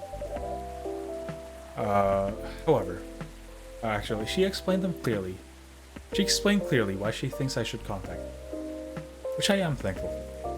That's very thoughtful of her. So what's the battle plan? And why are you doubting yourself? In essence, the advice is to slowly increase my network, make myself known. Oh, sounds familiar, doesn't it? You can probably guess my concern about it. I think so. But could you give me a refresher? Just so I don't misunderstand. I feel that would be a shortcut, so to speak. Right. She did, however, remind me of an important and humbling thing. What would that be? Well... Oh, but it's not guaranteed you'll get anything out of it, right? Unless you're really, really sure the so-called shortcut is 100% gonna work. So you'll have to do way, way more than just making a few calls and waiting for callbacks, you know? She's really good at at the impression. Oh, maybe I should do it. Oh, but it's not guaranteed you'll get anything out of it, don't you think? Unless you're really, really sure the so-called shortcut is 100% gonna work. Because you'll have to do way, way more than just making a few calls and waiting for callbacks, you know? Freya and Gala are apparently also in the Dark Side Detective 2 DLC. Seems to have been a collab thing. That's great. That's great, actually. I'll play those the games. Put them on my Dark side.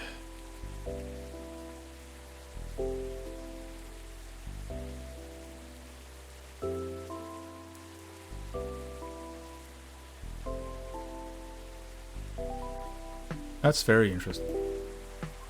I'd say that's a decent impression of it. That's why Freya is in this game. She got lost there. Yeah. But Galuf somehow found his way back. Probably like a sniffing sense or whatever.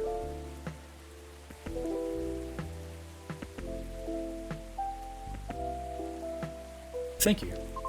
After that, she told me a story about her early career experience. The good and the bad. Getting noticed is truly only the beginning.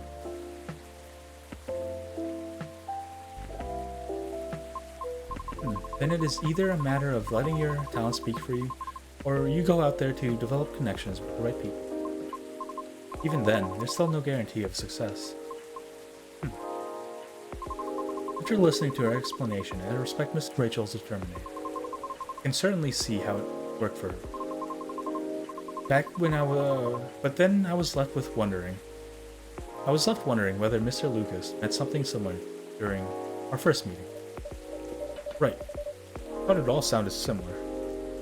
Familiar. Will you try her suggestion then? I don't know. Is it difficult? No more difficult than sending reels to every audition I've come from, and being rejected by every single one. But for some reason I feel conflicted about it. Speaking of Mr. Lucas, he and I also have continued our correspondence. Although, perhaps it was more like a necessity. Did something happen? He was stuck. Pardon? Actually, he posted about it on social media. Let's see.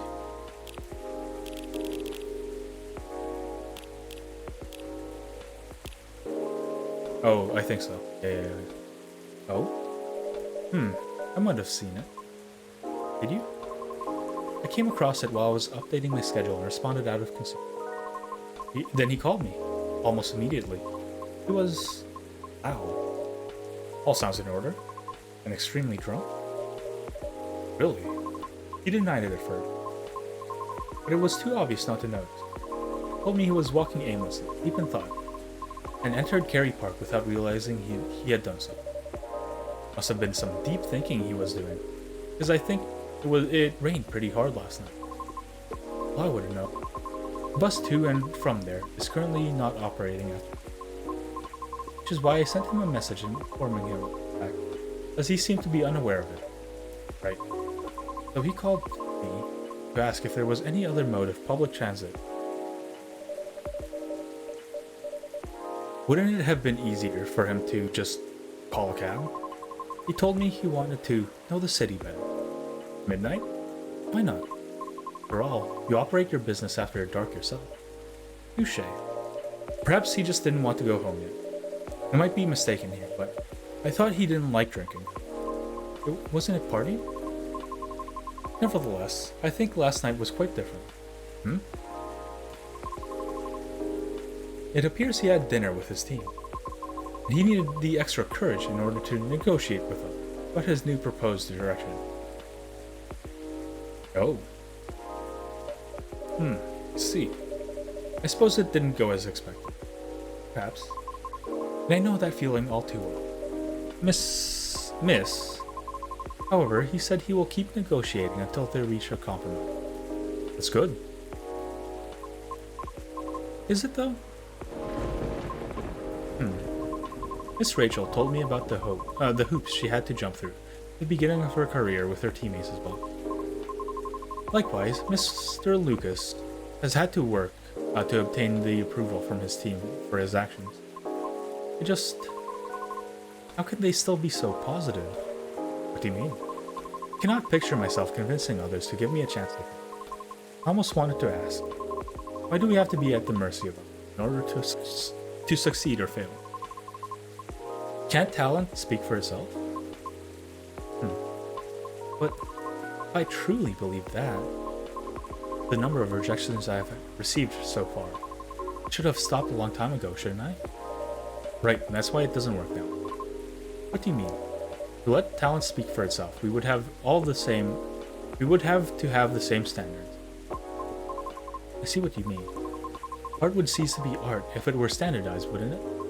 However, doesn't it imply that everything still depends on the whims of individual judging you at the moment? How does someone like Miss Rachel or Mr. Lucas manage to be fine with that? Perhaps they don't see it as the be-all, end-all? What do you mean? Rather than viewing them as judges with the authority to determine their fates, perhaps they simply see them as hills to overcome, or avoid, if that makes sense. Just a matter of perspective as to where the power lies. And it's not as easy to climb those hills, especially if you've never done it before. Therefore, it's good to try and find out what works for you, or ask for guidance or assistance even. Because one cannot possibly know every single way to overcome obstacles, or be able to safely recognize warning signs without first learning about them from others.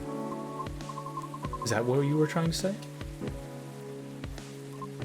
I see. Still.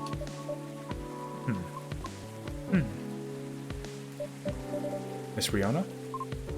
Yes. Sorry, I got a bit lost in my thoughts. You're fine, I promise. Speaking of Mr. Lucas, what happened to him after the call? I picked him up and drove him home. Whoa. But I thought you were located in Bellevue. I am. But I still had unfinished business in the downtown area. Moreover, he suddenly began singing quite loudly near the end of our call, which led me to conclude that it would be best for me to go and fetch him. I see. How was his singing, in your opinion? It wasn't too bad. If not for the fact that he was screaming most of the lyrics that.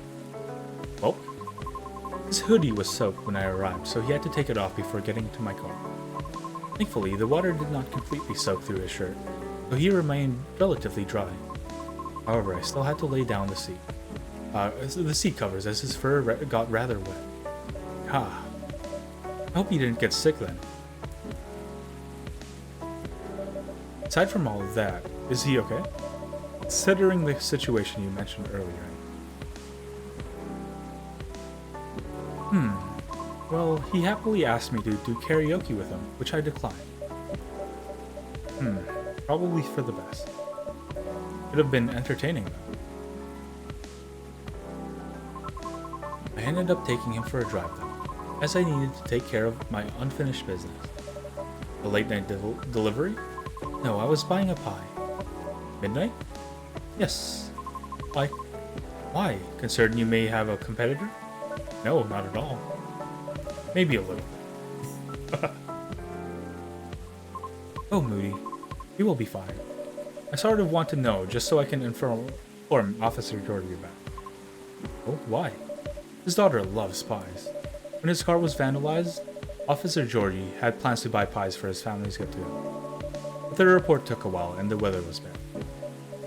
And by the time he was able to get a taxi, he thought everything was already closed. See. But he takes pride in being a Seattleite. So I wonder if he knows about it already. Well, it is a very small kiosk attached to a pub, very easy to miss. The spot is known as Disco Pie, and it serves fresh pies until 1 a.m. Interesting, good to know, thanks. Getting back to the story though.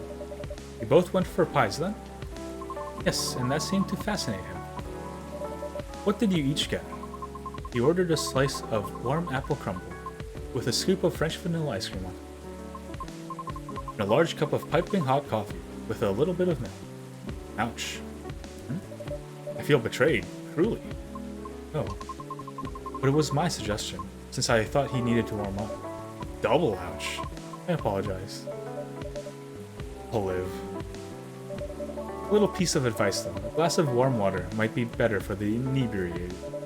Coffee's not the best at retaining fluids, and thus preventing hangover. Oh, that's really good information to know. This is why you're the best barista. Thank you. Okay, my feelings are hurt slightly less now. And what did you get for yourself? I had a slice of hibiscus blueberry mint pie myself. Just so you know, I did not order anything to drink. Good. Drinks aside, what an interesting combination for a pie. How did you like it? I enjoyed it. You serve hibiscus here too, don't you? I'll remember to order it next time. Please do. And so, we continued our conversation after. That was when he told me he had not given up on his goal, despite the many disappointments with his team. He also told me why he does not drive at all. Really? Why? It is... On second thought, it may be better to hear the story directly from him another time. I apologize. No problem, I understand. We also discussed a few things we have in common. Really? Yes, surprisingly. And before we knew it, it was already nearing 5 a.m. Must have been a gripping conversation. I'm not sure. However, his exhaustion seems to finally catch up with him. So I drove him home. Were you tired as well? No.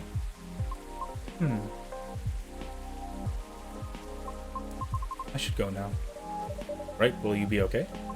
I have a lot to think about. Thank you for being patient with my concerns, man. No problem at all. Anytime. Have a good evening, then. Come back again soon.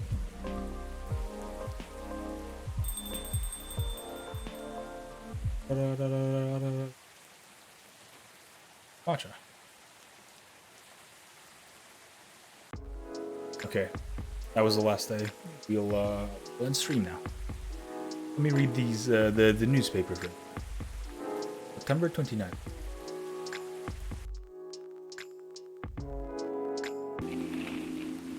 Alien sightings. Is this an invasion? At least it's pretty.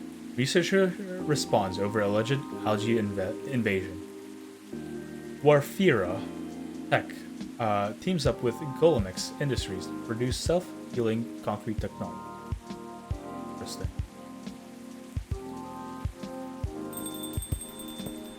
Who's this, I wonder? Oh, Bailey's. We'll save it for next time. Hey, yeah.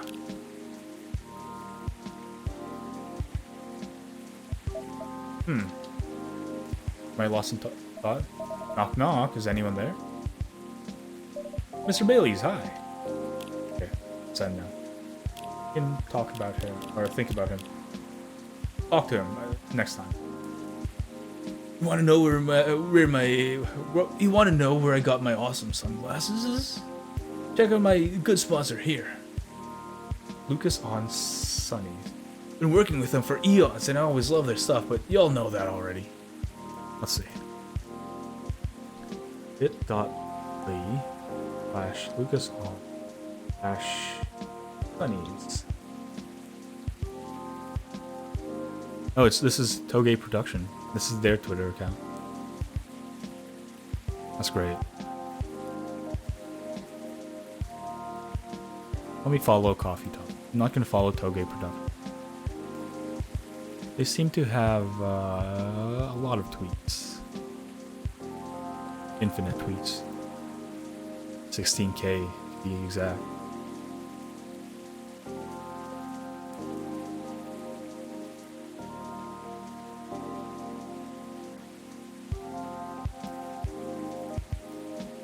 Okay. Normal schedule. Very lucky to have people who's with me no matter what. I won't take it for granted. I'm glad Aqua getting things I'm glad Aqua's doing well. There we go. Okay. Thanks for watching, everyone. Let's see who can raid. Who can we raid?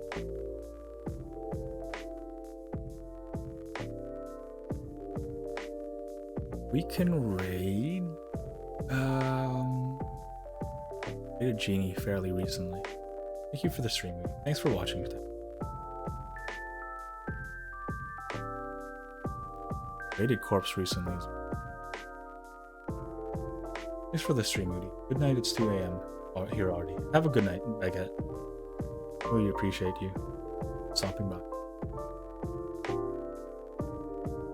Let's send you guys.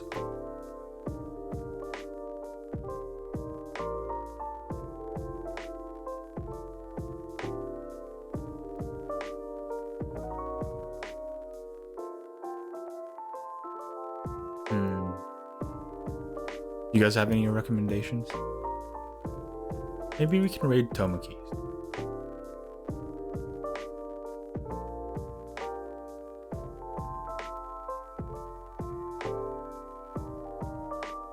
Let's raid Tomoki's. We haven't done so like ever, but she's a nice lady. She plays mahjong with me every so often.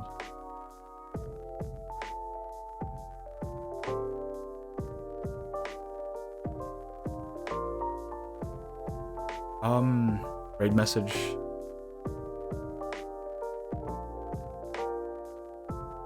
I just use any emote. Doesn't really matter. Thanks for watching, everyone. I hope you guys had an enjoyable time here. Thank you for watching. You guys, tomorrow, actually, tomorrow at like 3 p.m. ET, I will be doing a stream. I don't know what it is yet for sure, but I'll be here. I'll be streaming something. Probably art, maybe art, not sure. It'll be fairly early. That's usually when I start waking up, I guess. But yeah, have a good night, everyone.